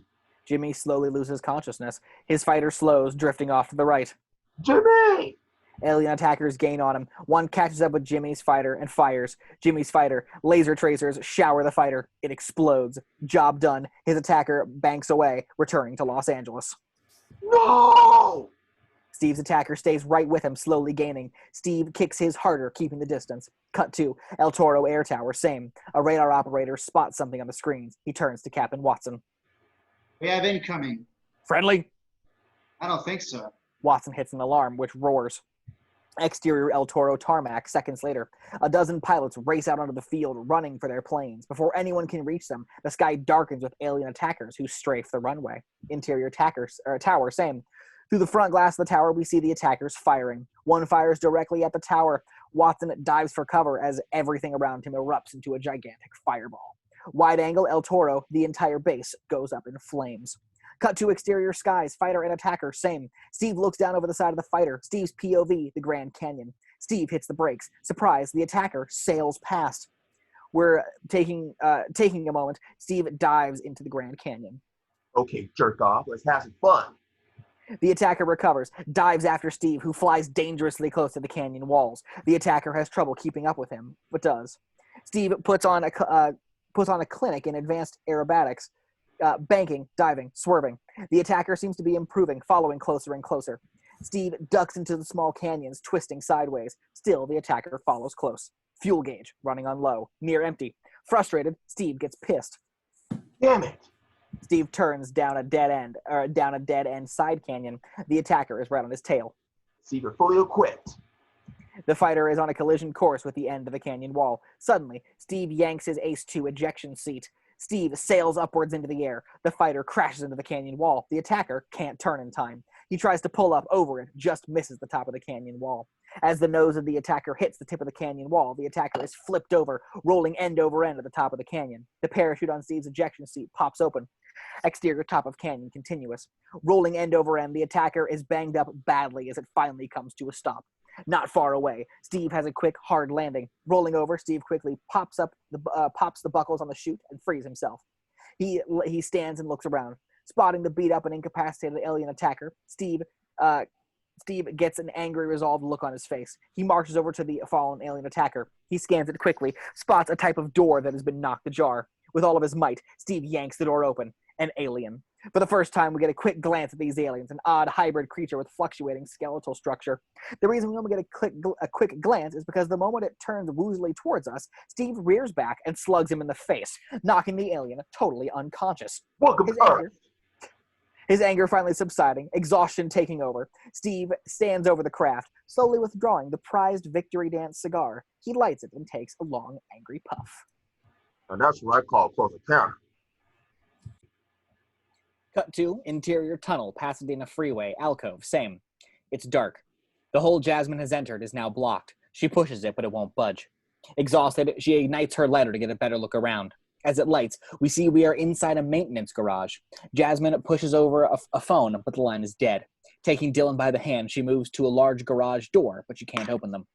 She turns to see a large maintenance truck, a huge land mover shovel attached to the front. She smiles. Exterior garage doors, a second later. With a large roar, the doors are blasted apart as the maintenance truck smashes through. Once out, Jasmine hits the brakes. Reverse angle, Jasmine's POV, the devastated LA. Total devastation. Remnants of cars and buildings everywhere. 3 scattered survivors crawl from the wreckage, a nightmare of destruction. The spacecraft above slowly leaving. Mommy, what happened? I don't know, baby.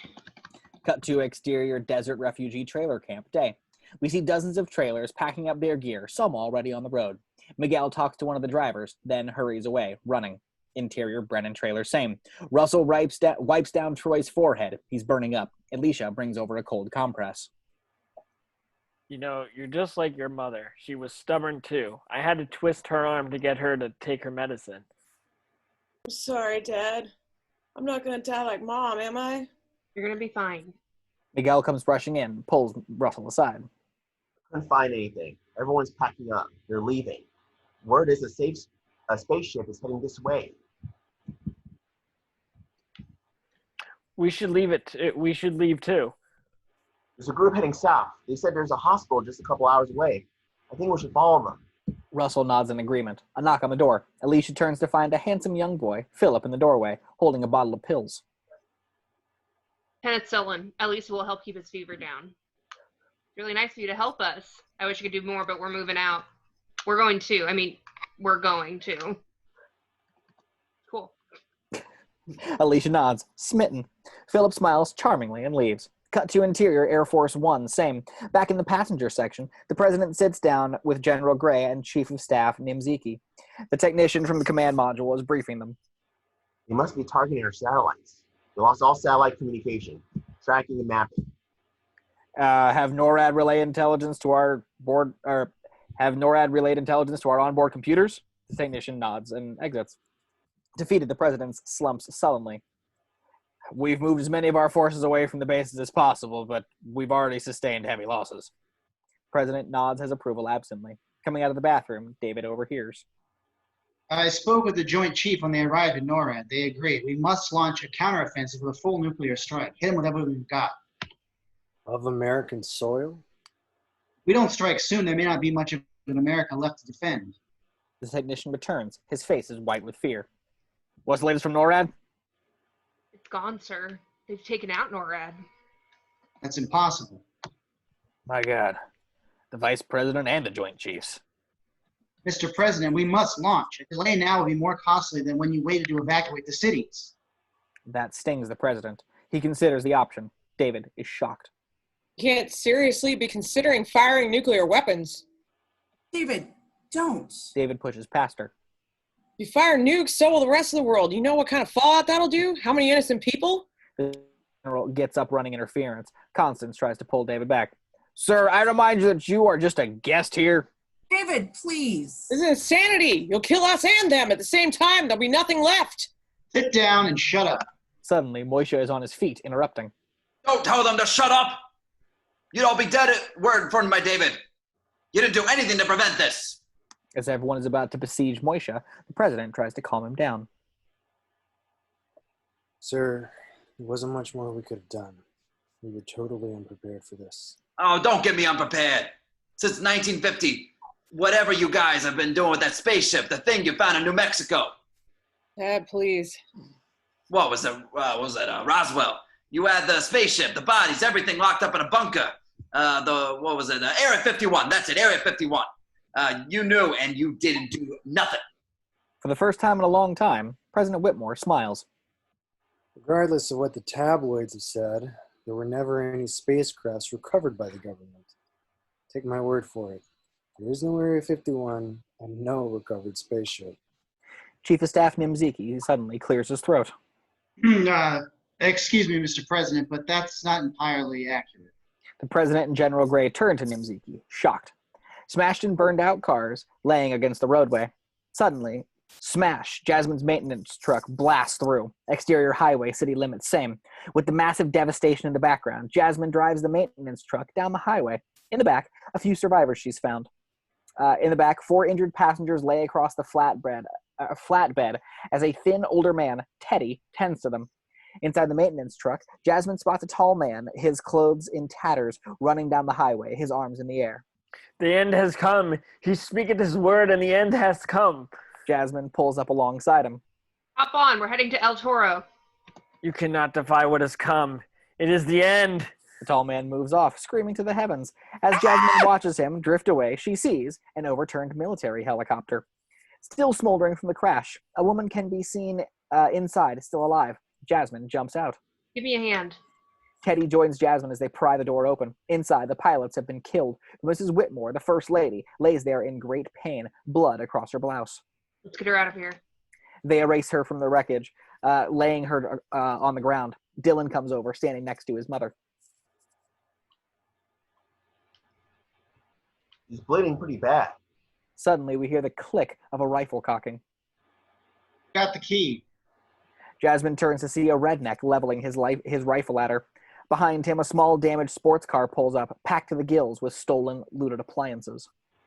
Looks like I've solved our transportation problem. Hey, you're welcome to come with us. We're leaving here anyway. We're not. Give me the key. Get him off. 2 guys rush from their vehicle over to the maintenance truck, pulling the injured off the tailback. Repent, sinners. Repent, the end has come. Running up from behind, the tall man comes over, screaming. The redneck turns his gun on him. Back off. This ain't your business. As the redneck is distracted, Jasmine spots a bag of fireworks protruding out of Dylan's back pocket. You cannot go against the word, brother.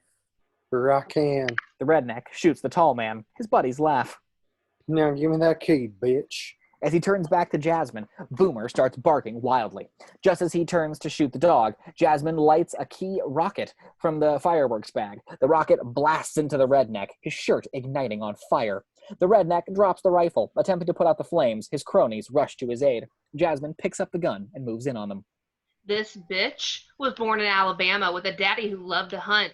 So don't think for 1 second that I don't know how to use this. She fires the rifle. Quickly, the rednecks scamper away. Cut to exterior dry lake desert later. Dragging a heavy bundle wrapped in a parachute, Steve marches across the desert floor, the alien arm and tentacle dangling out of his parachute. Exhausted, Steve stops to wipe his brow. He hears something and turns around. Steve's POV, the trailer armada. Several hundred of trailers coming from the refugee camp are headed en masse towards him. Smiling, Steve signals them. The trailers pull up on either side, surrounding him. Miguel leans out of the window. Need a lift? When I flew overhead, I saw some kind of base not far. Confused, Miguel checks his map. It's not on the map. Trust me, it's there. Exterior, Air Force One later. Flying over the desert, Air Force One sails over an immense valley. Area 51 below. Hangars, a few buildings, a small airstrip. Not much. Super. NIA base. Area 51, Nevada. Exterior runway. Air Force One lands. Wheels touchdown. Skid. Interior hangar. The large hangar doors open and Air Force One is rolled inside. The president and his entourage are met by a contingent of base personnel led by Field Operative L.T. Mitchell, or Lieutenant Mitchell. He escorts them to the side hallway. Interior hallway continuous. Lieutenant Mitchell walks over to an odd wall switch as the president and his entourage wait at the center of the hall. With a loud hydraulic hum, the entire hallway begins to sink down an enormous elevator. Why the hell wasn't I told about this place? 2 words, Mr. President. Plausible deniability. General Gray shoots Nimzicki a pissed-off look. When the elevator stops, a door slides open. Interior research facilities continuous. Stepping out of the elevator, they walk into a large, state-of-the-art, sterile, clean research facility. It's amazingly well-staffed and organized. Don't understand. Where did all this come from? How did this get funded? You didn't think they actually spent $10,000 for a hammer and $30,000 for a toilet seat, did you? The president shoots him a look. They are greeted by a group of scientists in white coats, led by Dr. Okun. Mr. President, I'd like to introduce you to Dr. Okun. He's been heading up our research here for the last 15 years. Dr. Okun is an odd, hyper-energetic man who spent too much time in isolation. Mr. President, a real pleasure. They don't let us out much, you know. Yes. Well, I guess you'd like to see the big tamale, huh? Follow me. They walk up a ramp to the end of the room. Large, heavily enforced doors slide open. Interior storage lab continuous. The group steps inside and nearly gasp at an alien attacker, just like the one that chased Steve. The entourage stares in horror and wonder. You can see the patchwork repairs they've made to the ship over the years. She's a beaut, ain't she? Moishe leans close to David and Constance. Never any spaceships were covered by the government, huh? We've had this for 40 years, and you don't know anything about them? Hell no, we know tons about them. The nearest stuff has only happened in the last few days. The president slowly walks around the ship as Okun talks. David, mouth agape, just stares at it. See, we can't duplicate their type of power, so we've never been able to experiment. But since these guys started showing up, all the gizmos inside turned on. The last 24 hours have been really exciting. People are dying out there. I don't think exciting is the word I'd choose to describe it. The room goes silent, letting the president blow off steam. What can you tell us about the enemy we're facing? Well, not all too dissimilar to us. Breathes oxygen, comparable tolerances to heat and cold. Probably why they're interested in our planet. Hey, you want to see them? Interior medical research vault. Moments later, the lights slowly turn on, illuminating the vault. Okun leads the group to a sealed partition. This is the vault, or as some of us have come to call it, the freak show. Okun hits a switch and the sealed partition lifts, revealing formaldehyde tanks and aliens. 3 dead aliens float in the milky formaldehyde tanks. The murky fluid and condensation obstructs our view. What we do see is not pretty. When we found them, they were wearing biomechanical suits. Once we got them off, we were able to learn a great deal about their anatomy. Eyes, ears, bipolar digestive system. No vocal cords, though. We're assuming they communicate with each other through other means. David cannot contain his fascination. He steps forward. I take it you don't mean hand signals or body language. No, some kind of extrasensory perception, telepathy. Can they be killed? These 3 died in the crash. Their bodies are as frail as our own. You just have to get past their technology, which is, I'm sorry to say, far more advanced. The president turns to David. You unlocked a part of that technology. You cracked the code. All I did was stumble onto their signal. I don't know how helpful I can be. Show them what you've discovered. Work together. Got to find a way to beat them. Exterior security gate, same. 4 armed guards watch the gate. An armada of trucks and trailers head right for them. They move into position to block the entrance as a blue pickup truck skids to a halt before them. Steve stands in the back of the pickup. Sorry, Lieutenant Colonel, I can't open the gates without clearance. You want to see my clearance? Impatiently, Steve grabs the guard by the collar, pulling him over to the side of the truck, putting him face to face with a bundled parachute in the flatbed. He rips the fabric aside, revealing the alien creature. Still unconscious, the alien stirs. The guard jumps back, shitting in his pants. Quickly, he signals for the others to open the gate. The armada quickly drives past. Blackness. Total blackness. Suddenly, light pours in as the door is open. We see the faces of Okun, David, and 3 technicians, all peering at us with inquisitive expressions. See the gizmos flashing? Reverse inside alien craft. Sure enough, tons of gizmos with lights flashing. High tech meets organic organism. This alien ship looks familiar to our own technology and completely different at the same time. We've been working around the clock trying to get a fix on all this crap. Some stuff we figured out right away. David climbs in, fascinated. He touches everything. Okun points to everything as he describes it. This thing we're pretty sure is the life support for the cabin. This doohickey over here is connected with the engines, and this crap, we have no idea what that stuff is for. David is transfixed by it. He stares at the small screens with flashing light patterns on them. But this over here is clearly what they use to navigate and guide the crap. But David still stares at the small screens. Someone grab my laptop for me? One of the technicians rushes off as Okun leans close. Find something interesting? Maybe. The technician hands David his retrieved laptop, which he quickly flips open and turns on. There's patterns here. They're repeating sequentially, just like, David turns his laptop around for Okun to see. The pattern on David's laptop flashes identically to the alien screen. Their countdown signal. They're using this frequency for computer communications. It's how they coordinate their ships. You know, you're really starting to make us look bad. The two men exchange a smile. Another techie pops his head inside. They've got one. They've got one. Alive. Interior, hallway off the main hangar, Area 51, same. The bundled alien lays out on a stretcher that's wheeled quickly into the hall. Okun and his staff surround it. Trailing behind them is Steve, Russell, and Miguel. How long has it been unconscious? 3 hours. Get him into containment, stat.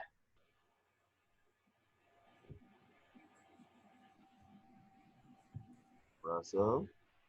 Oh, I lost my place. Hold on. Excuse me, doctor.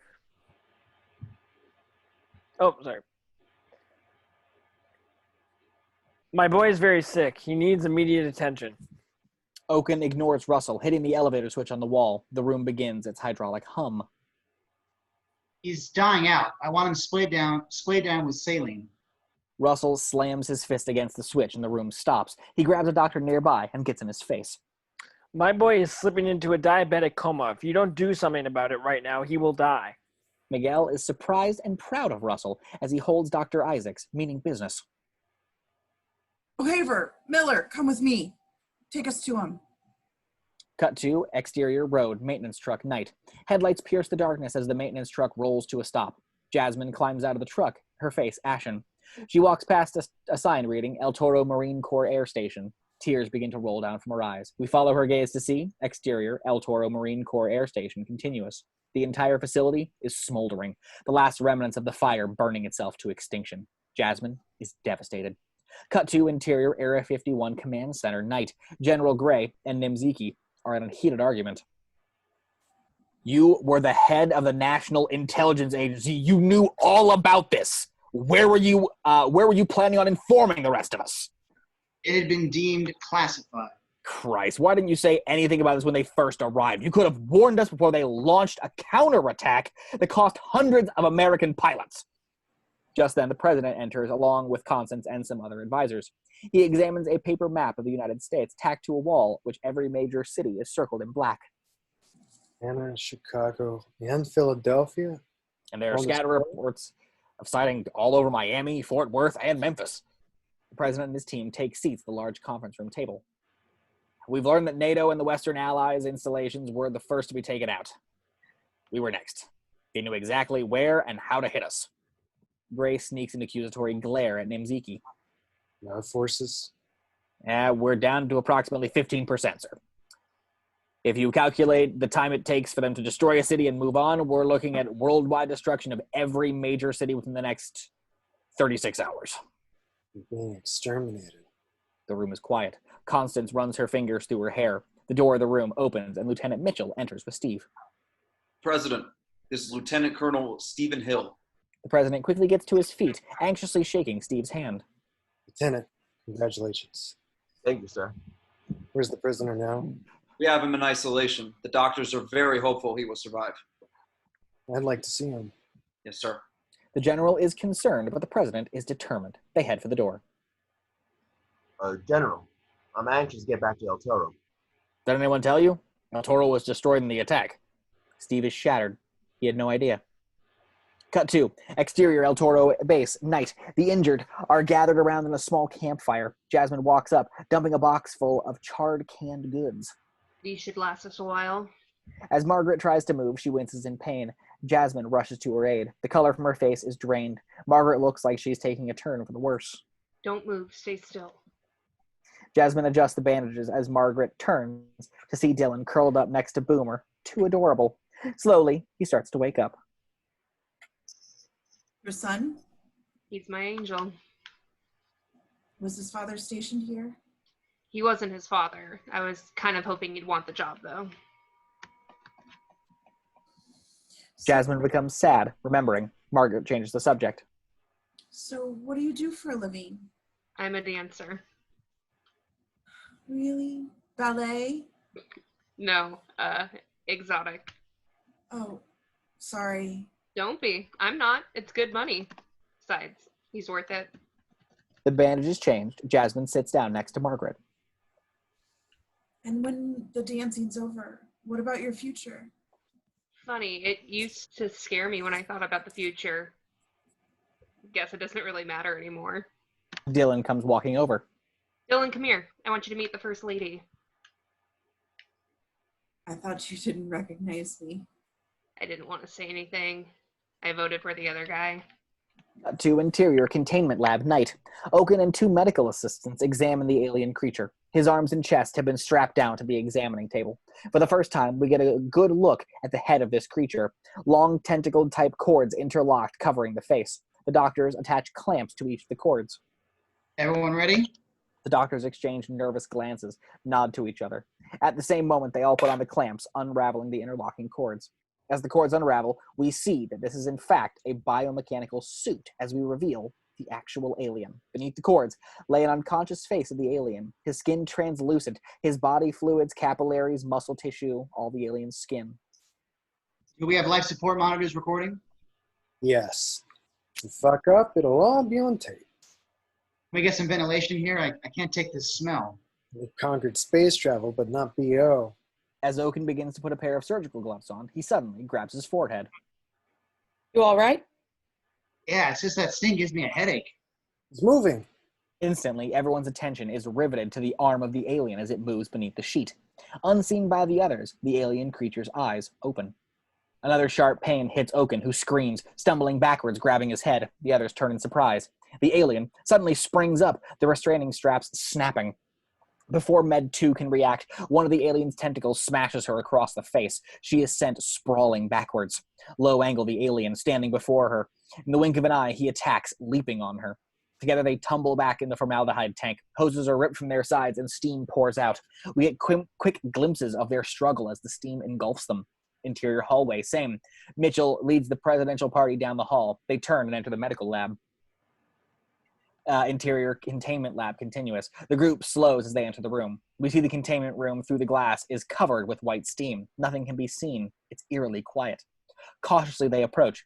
Suddenly, Okun is slammed against the glass partition, the creature's tentacle wrapped around him. Pressed firmly to the glass, his eyes are shut, his expression pained, but when he speaks, the voice is angry. Release me.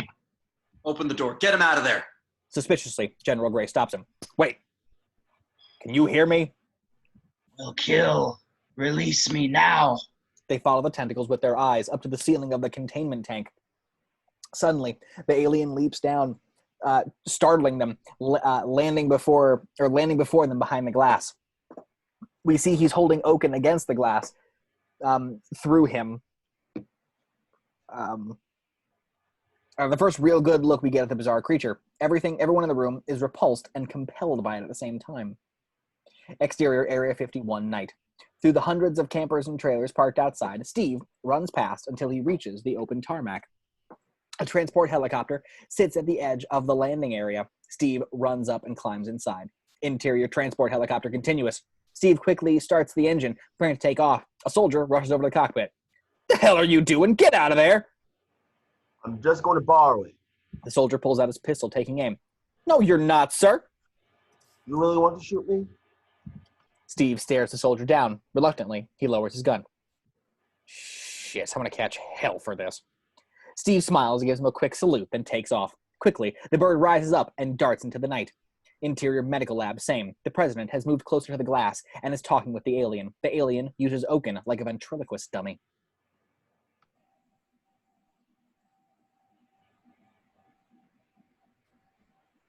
Why did your people come here? Air, water, your son. Where do your people come from? Where's your home? Here, now. And before here? Many worlds. Can we negotiate a truce? Is there room for coexistence? Can there be peace between us? Peace. No peace. What do you want us to do? Die. The alien moves closer to the glass, staring at the president.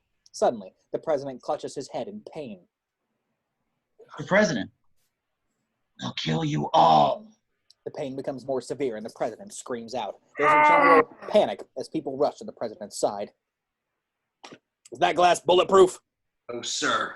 The general draws his pistol. Mitchell and the other military officers follow his lead. Simultaneously, they all begin to fire. The glass shatters into a million pieces. The alien is cut to ribbons, falling backwards. The president collapses. So does Okun. A staffer rushes over to Okun, checking his pulse. He's dead. General Gray moves to the president, who slowly recovers. Mr. President, are you okay? Woozily, the president sits up, a strange look in his eyes. He wanted me to understand. He communicated with me. They're like a locust. They travel from planet to planet, their whole civilization. After they've consumed every natural resource, they move on. And we're next. The president stands with new resolve. He stares at the dead alien on the floor. Prepare a nuclear strike. Interior storage lab. Minutes later, the research staff are working near the recovered alien attacker. Constance comes running in. She looks around for David. Through the glass of one of the offices, she sees him. Interior office continuous. Holding a bottle of Jack Daniels, David fishes through a small refrigerator as Constance enters. Just my luck. No ice. I take it you've heard. Toast to the end of the world. David toasts her with the bottle and takes a swig. You didn't come to this decision lightly. David nods. He doesn't want to argue. He smiles cynically. You still believe in him? He's a good man. Well, he better be. He left me for him. Or for your job. I wanted a career. Didn't you ever want to be part of something special? David stares daggers at her. It was a part of something special. Constance realizes he meant their marriage. She's hurt him and can see it. She turns to leave. Cut to exterior, dark skies, night. A black shadow is vaguely seen in the dark night. As we pass some moonlit clouds, we recognize the shadow is, in fact, a B-2 stealth bomber. As we widen, we see the bomber is part of a squadron of 8. These mighty winged giants fly together in attack formation. Interior Command Center, Area 51, same. A tracking screen comes to life, 8 blips flashing.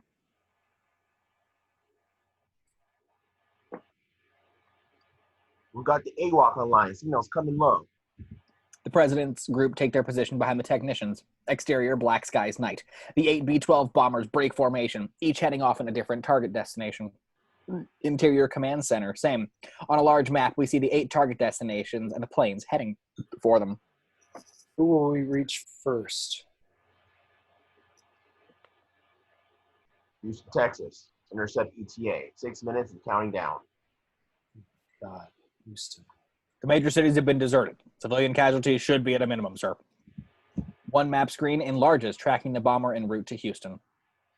Exterior liquor store outside of Houston.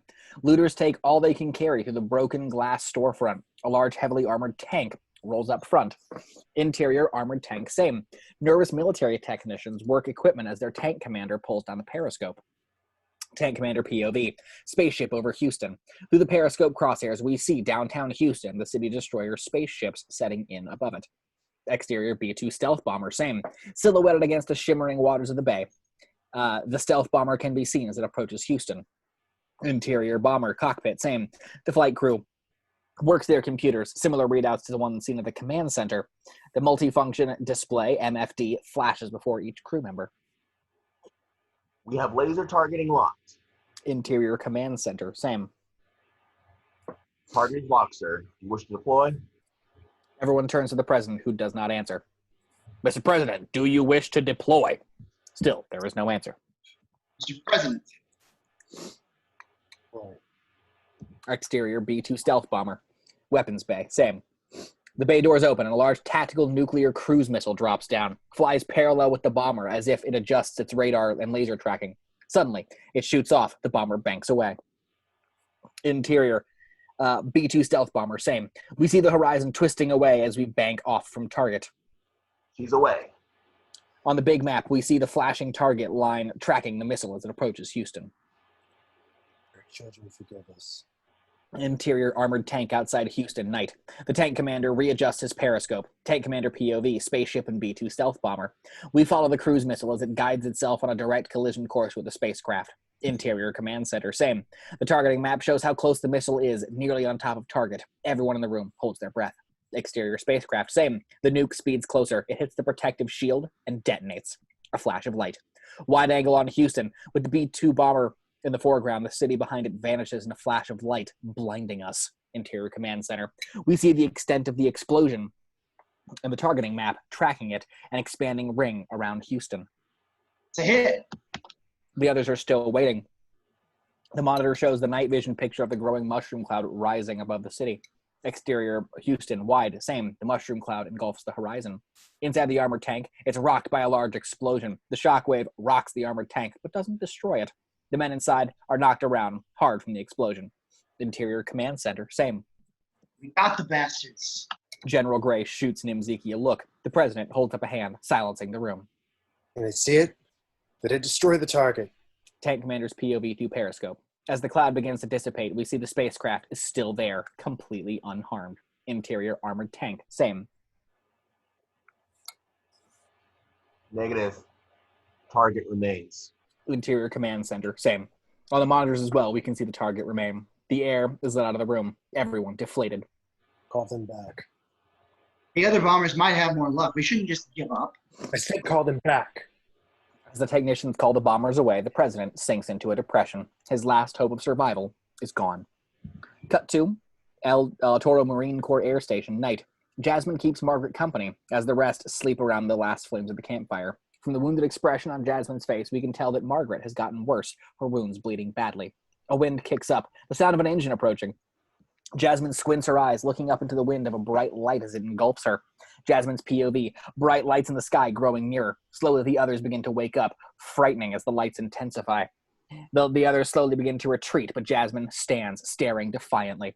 A smile creeps across her face, and she sees that the light belongs to a transport helicopter. The transport helicopter touches down, and Steve leaps out, racing towards Jasmine. Overwhelmed, Jasmine jumps into his arms. You're late. No, I like to make a big entrance. They kiss.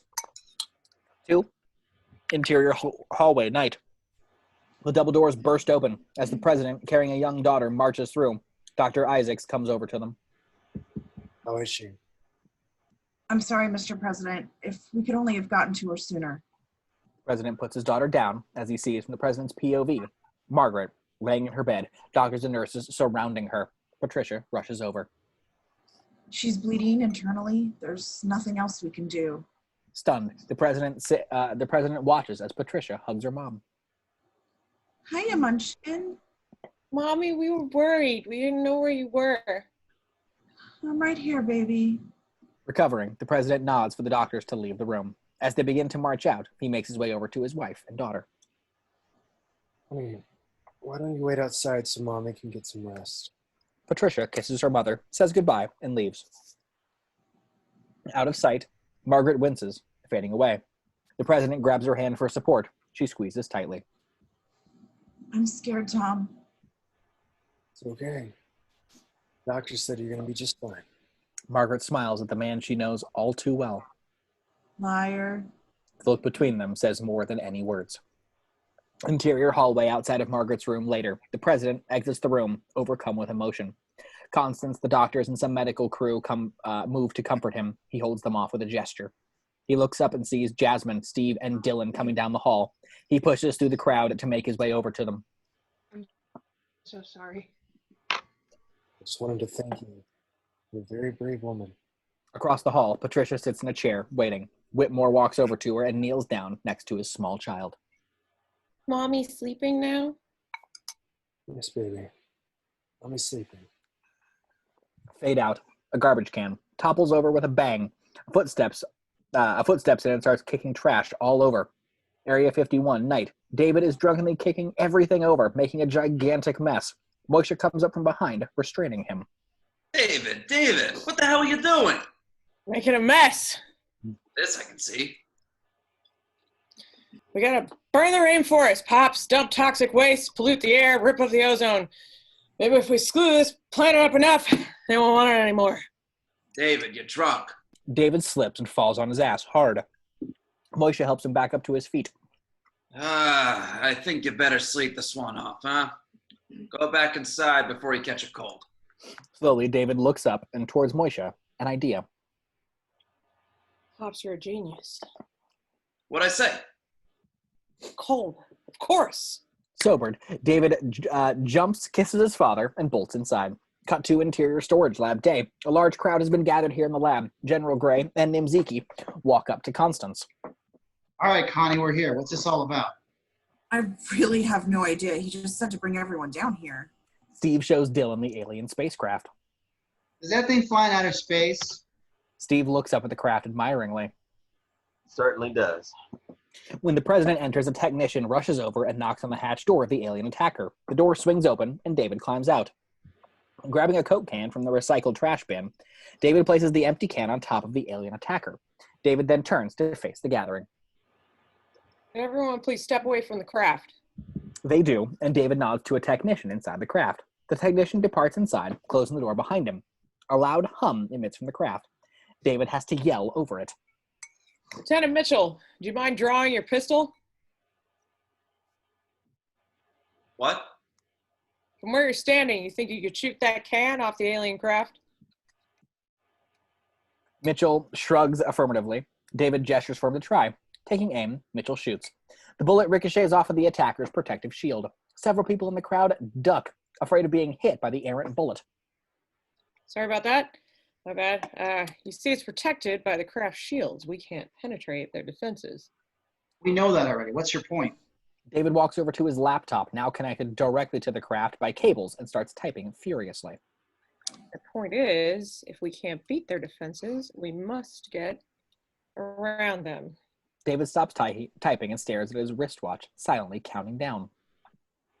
Lieutenant Mitchell, try again now. Reluctantly, Mitchell obliges. This time, the can is blown off of the craft. Everyone in the room is shocked. The technician reopens the craft door, and a loud hum disappears. How'd you do that? I gave it a cold.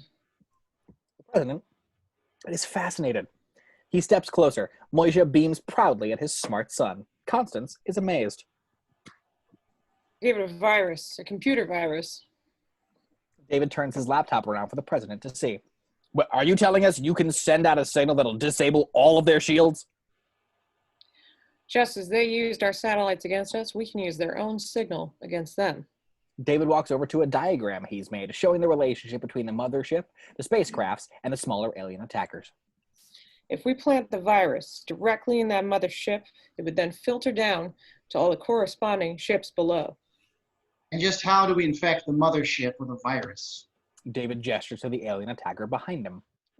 Well, we'll have to fly their craft out of our atmosphere and dock with the mothership. Intrigued, Steve turns back to look at the alien attacker, sizing it up. David points to the satellite photo of the underbelly of the mothership.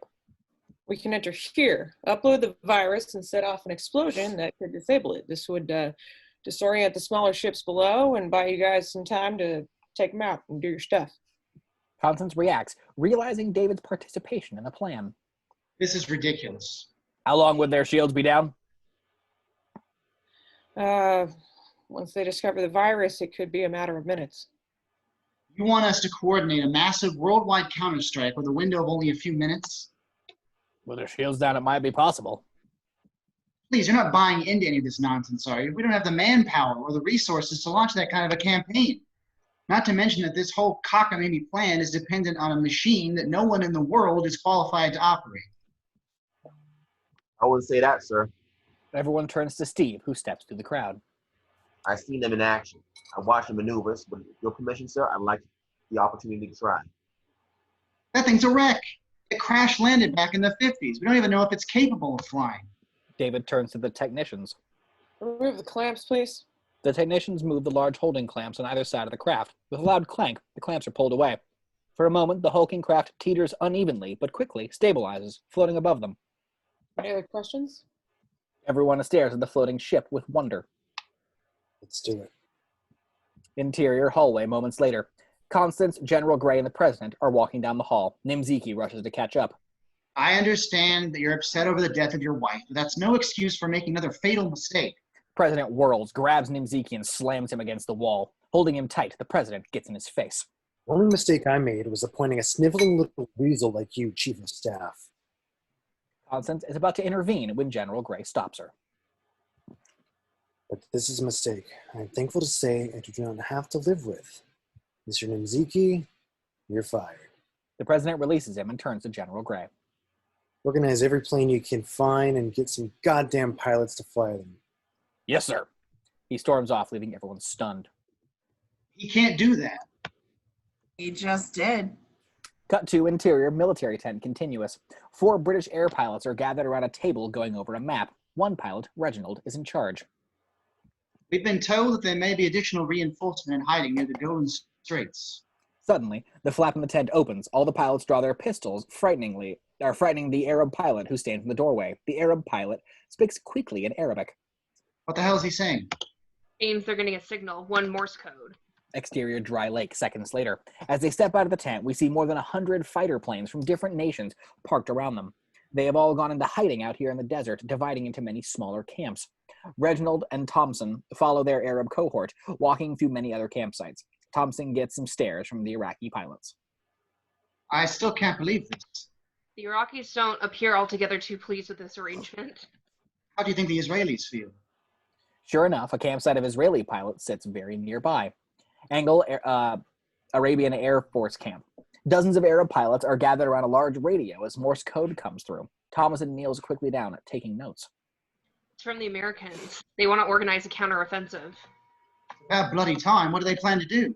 Exterior ice plateau, Siberia, day. Several Russian pilots are gathered around the radio. There are dozen MiG fighters standing behind them.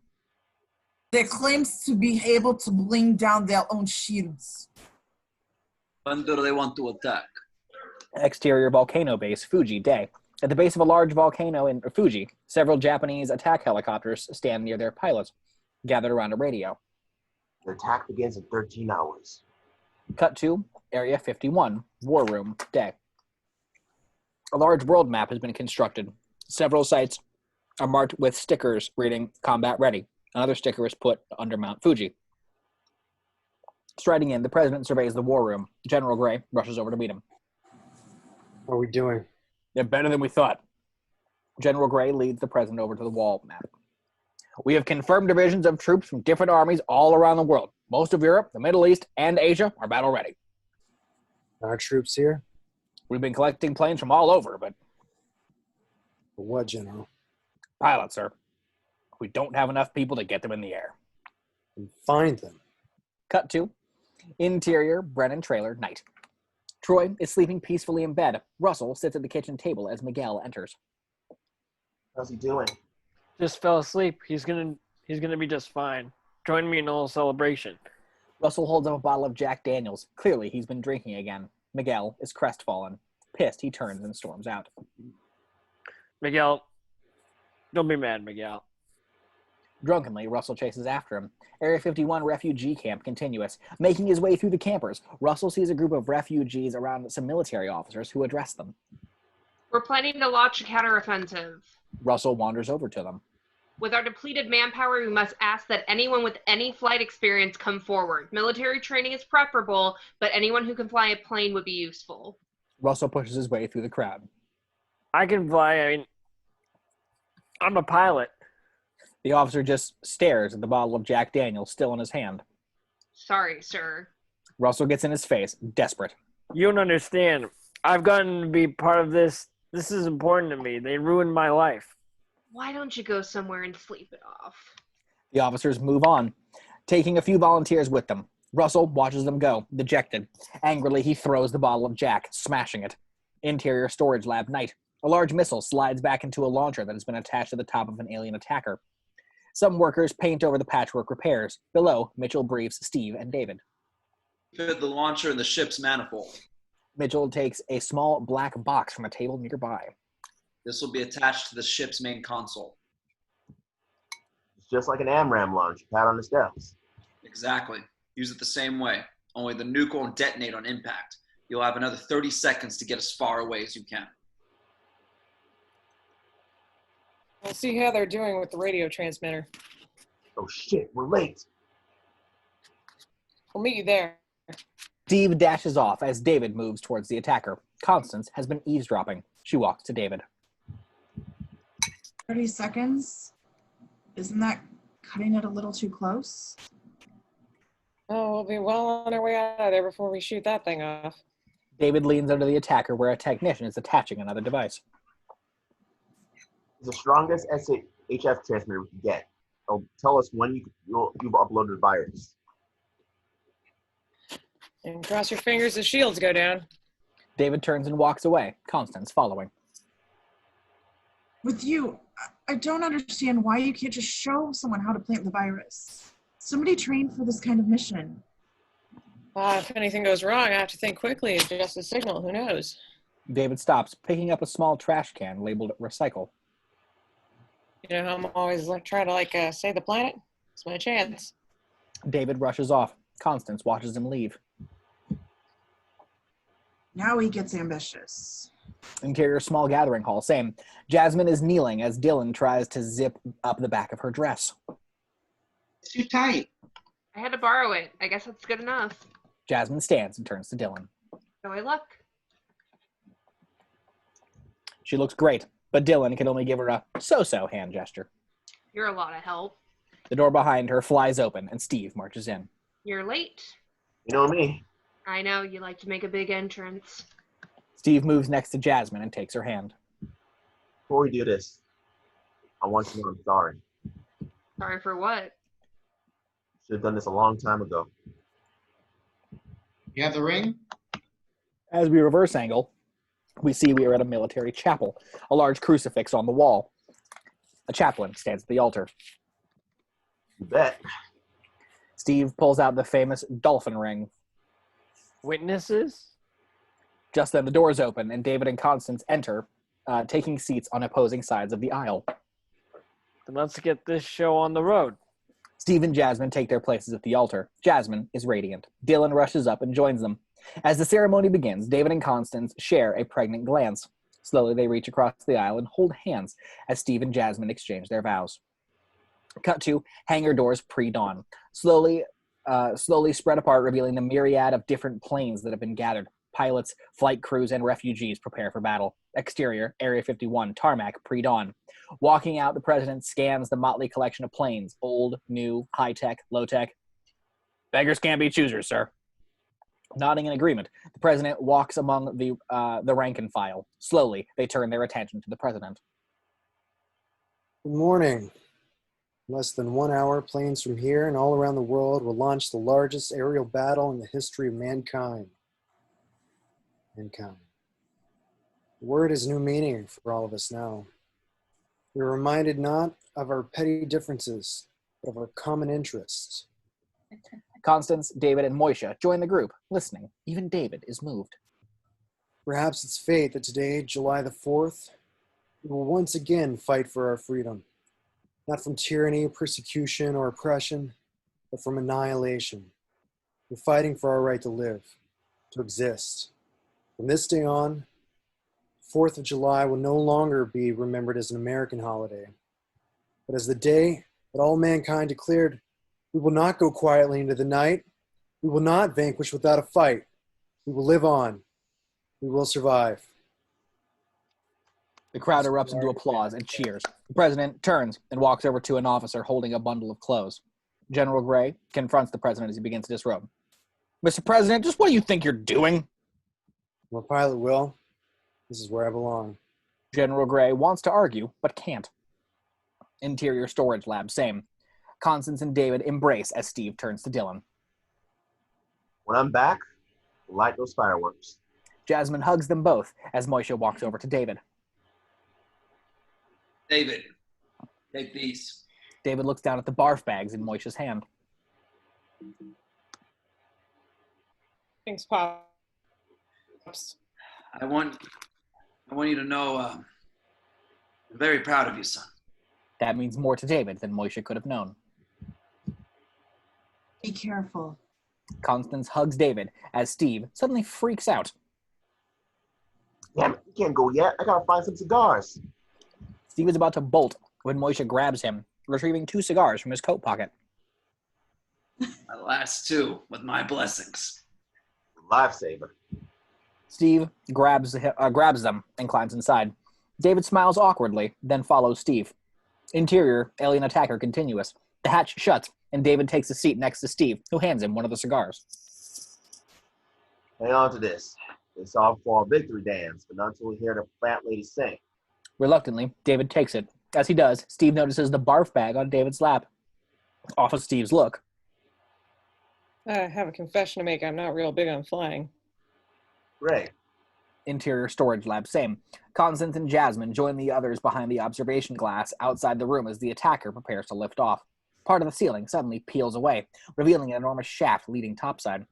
Interior, Steve and David's alien attacker, same. Strapped in and securing their equipment, Steve grabs a hold of the throttle. Ready? Let's rock and roll. Steve pulls back on the throttle, but the attacker swings backwards. Interior storage lab, same. The alien attacker smashes backwards into the rear of the lab. Moishe winces as the others react fearfully. Interior, Steve and David's attacker, same. Embarrassed, Steve adjusts the throttle. Oops. Like a stick shift diagram for a car, a handwritten Post-it card is pasted to the dash. Steve reaches over and turns it upside down, writing the problem. Let's try that again. This time he pushes the throttle forward and the attacker jerks ahead. Interior storage lab continuous. Shooting up into the ceiling shaft above, the attacker zooms out of the underground laboratory. Exterior, Area 51. With a whoosh, the alien attacker zooms out of the underground shaft and soars into the sky. Once high enough, it goes into a wild barrel roll. Interior, Steve and David's alien attacker, same, just as it comes out of the roll. What the hell are you doing? Just getting a feel for her. Well, leave her alone. Exterior, morning skies, cloud bank, same. The attacker arcs upwards and disappears into the clouds. Exterior, Area 51. The president's plane, same. The president watches the attacker flying away. His canopy locks down as he adjusts his helmet.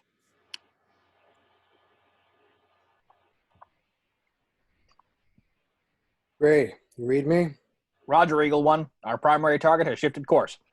Interior, war room, same. General Gray is standing by a large map tracking the alien ships over the U.S. Where's it headed? I think our secret is out. They're headed right for us. Interior, president's plane, same. ETA, 36 minutes. The president gets a determined look in his eye. He fires up his engine. Following his lead, engines ignite, canopies lock down, and planes taxi into position. Upper atmosphere, alien attacker, same. The captured alien attacker soars higher and higher. Steve and David's attacker, inside. Slowly, getting sick, David holds on to his barf bag. You still with me? David nods sheepishly.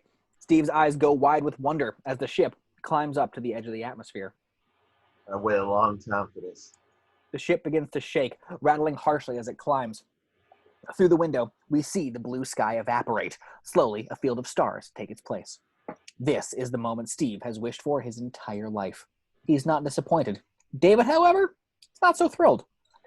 Exterior space, Steve and David's attacker, heading further into space, zooming on overhead. Through the windshield, we see a huge object floating in the distance, the moon behind it. That's it. Head straight for it. But Steve gets distracted. Something wrong with the controls. What just happened? It's not responding. David looks over to his laptop, connected to the ship's onboard computer. The signal is adjusting. I was counting on that. Bringing us in. The president, or exterior, blue skies morning. The president's plane leads 30 fighters in attack formation. We have visual. Reverse angle, alien spacecraft. The 15-mile wide spacecraft peaks over the mountain range, headed straight for us. Do not engage until we've confirmed the package has been delivered. Roger. Interior war room, same. Constance is standing by Lieutenant Mitchell behind the military cadre coordinating the attack. What if that thing gets here before we can plant the virus? The entire compound is buried deep within the mountain. It should give us some protection. But what about all the people outside? Mitchell shoots her a worried look. Quickly, they dash outside. Exterior mothership, same. Stephen David's attacker flies towards the gigantic mothership. Hundreds of other attackers fly in and out of the mothership through many triangular portals. Stephen David's attacker is drawn into one of them. Interior portal shaft mothership, same. Caught in a stream of attackers, they flow through the portal shaft leading to the planet-sized spacecraft. They pass by enormous windows revealing hundreds of aliens working within the mothership. We spill out of the shaft and into a gigantic cavity stretching out beyond visibility. Enormous towers are scattered throughout. Interior Stephen David's attacker. Neither can believe their eyes. Staring out of the large front window, they see Steve and David's POV alien troop parade ground. Below them, thousands of aliens can be seen as they march into dozens of enormous troop containers docked at the edge of the parade grounds. Must be thousands of them. What are they doing? Looks like they're preparing an invasion. Interior docking stations, mothership, continuous. They pass the parade ground and head for the middle of this huge cavernous sphere, closing in as they land, or as many land. Hundreds of attackers are docked at each one. At the center of the landing are large bay windows. Inside is a kind of control tower. We can see several alien workers through the glass. Stephen David's attacker is heading straight for them. This won't work. They'll see before we can do anything.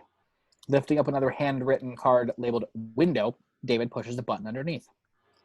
These things come fully equipped, reclining bucket seats and power windows. A blast shield lowers, covering the window. Slowly, Stephen David's attacker lowers onto a large docking clamp, which lock on, holding it in place. We're in. David starts typing frantically. Interior war room, same. Mitchell turns from one of the consoles to General Gray.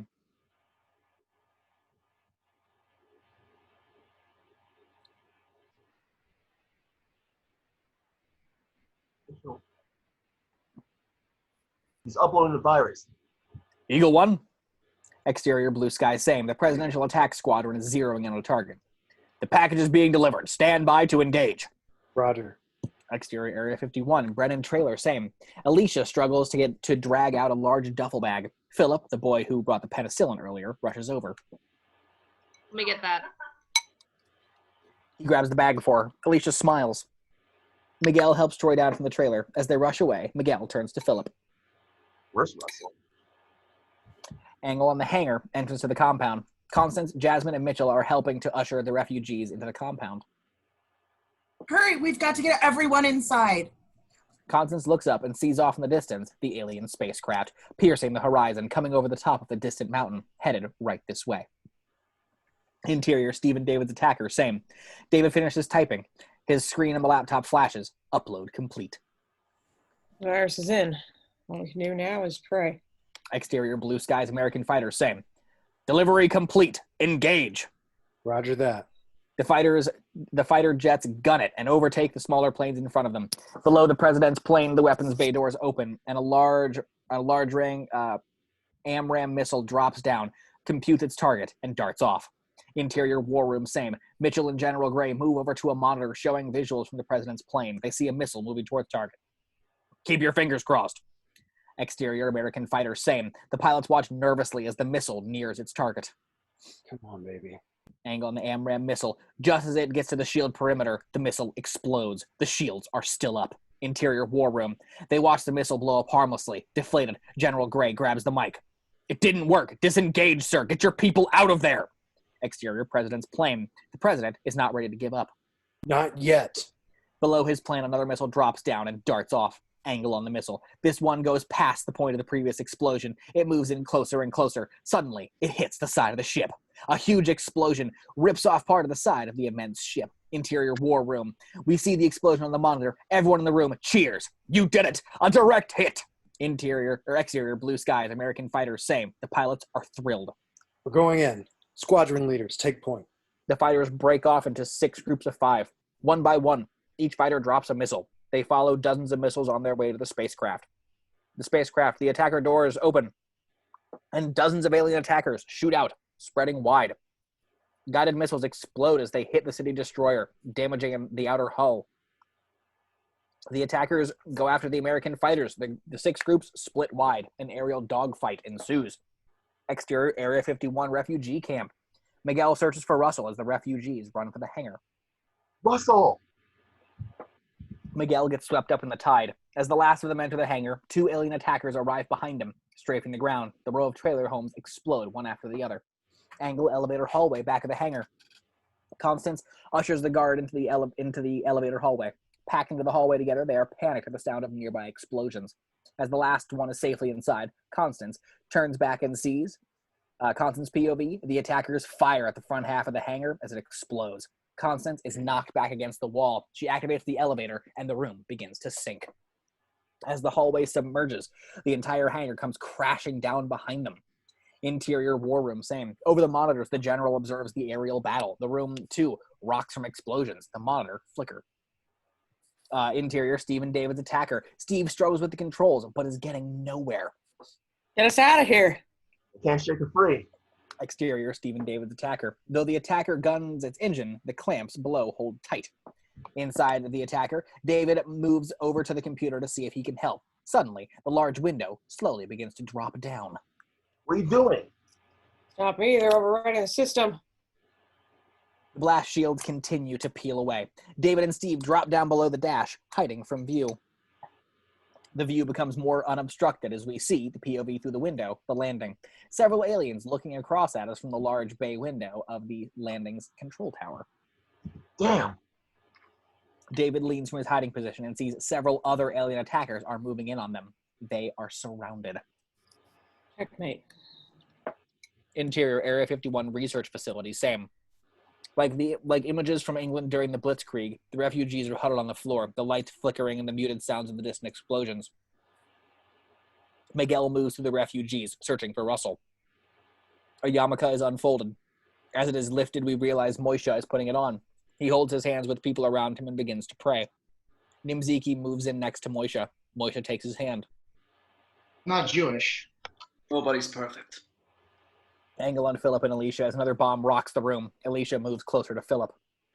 This could be our last night on Earth. I don't want to die a virgin. If you do, we'll both die virgins, but at last we'll be together.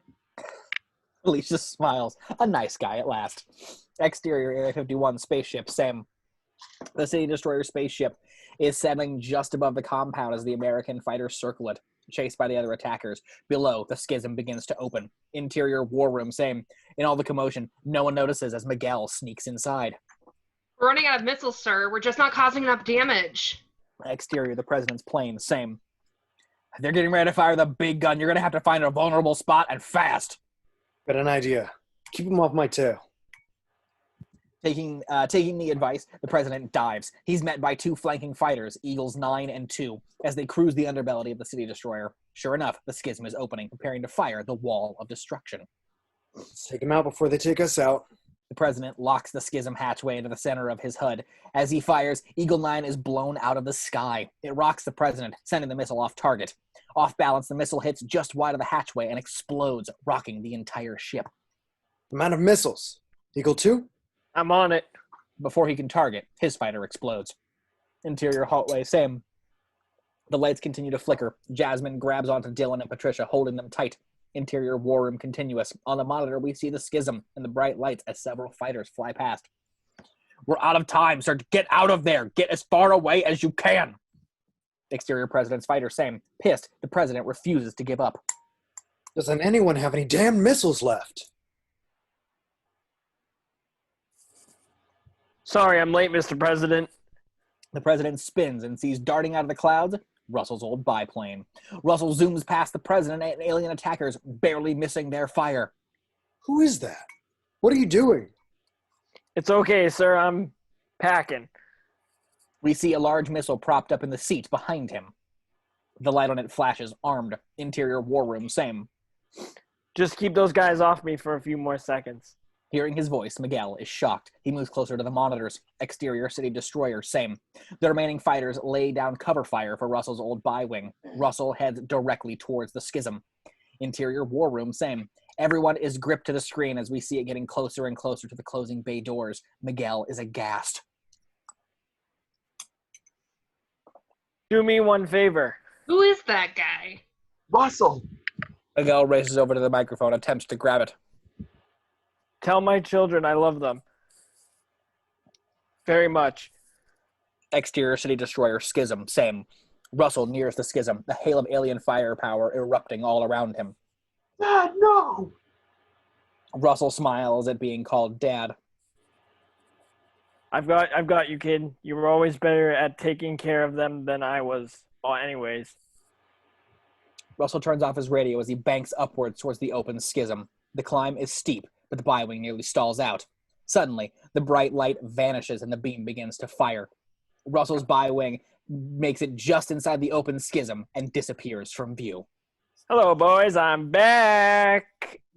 The president and the remaining fighters bank away, clearing. Suddenly, a gigantic explosion rips through the center of the spacecraft. It's causing a chain reaction of explosions. Teetering the entire spaceship, it turns away out of control. Interior war room, same. The room erupts into cheers. Everyone, that is, except Miguel. Exterior mountain range, same. Not far away from Area 51, the enormous craft is burning from the center outwards. Suddenly, it drops and collides with the mountain range, exploding on impact. Interior war room, same. Intercepting the celebration, General Gray moves over to the radio technician. Let's get on the wire, tell every squadron around the world how to blow these fuckers down.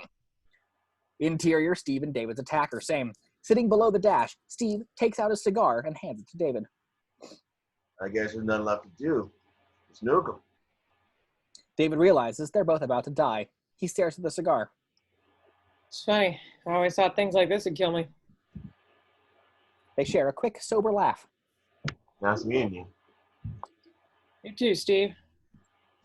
Steve lights his cigar, then lights David's. Ready?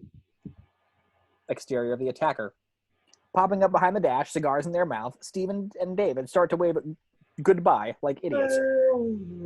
Hey, look at the humans! The aliens in the tower don't quite know how to react. The attackers move in closer for the kill. Interior and the attacker. If you know what's coming. He reaches down to the black box we saw before and enters the launch code. Not a chance in hell. Exterior, the attacker, same. Suddenly, the missile erupts from beneath the manifold and blasts into the control tower, shattering the glass window. Interior control tower, the missile smashes through the glass, the atmosphere impeached. The aliens quickly succumb to the elements, choking and dying. Missile blasts by wrecking equipment until it lodges into the back wall of the landing tower. The small counter on the missile begins to count down. 30, 29, 28. Exterior docking clamps, same. Rocked from the explosion, the docking clamps release and the ship jostles free. Interior, Steve and David's attacker, same. Steve grabs the controls. We're loose. Doesn't matter. Game's over. I don't hear no fat lady. Steve throttles it. The craft jolts away. Exterior docking station. Steve and David's attacker blasts away as the other alien attackers follow in hot pursuit. The attackers fire. Steve swerves, avoiding the blast as they race for the exit. Interior landing control tower. Grasping for breath, a dying alien looks up at the wedged-in nuclear missile. The counter reads 4, 3, 2. We get the feeling the alien knows what's coming. Interior docking bay, same. Steve and the alien and David's attacker just reaches the doorway as the center of the landing explodes behind them. The enormous impact rocks some of the lagging attackers off the track. Exterior mothership, same. Steve darts his attacker out from underneath the mothership's belly. A group of attackers follow. Just as the last of them exit the docking bay, a huge fireball erupts from behind them, ripping through the mothership.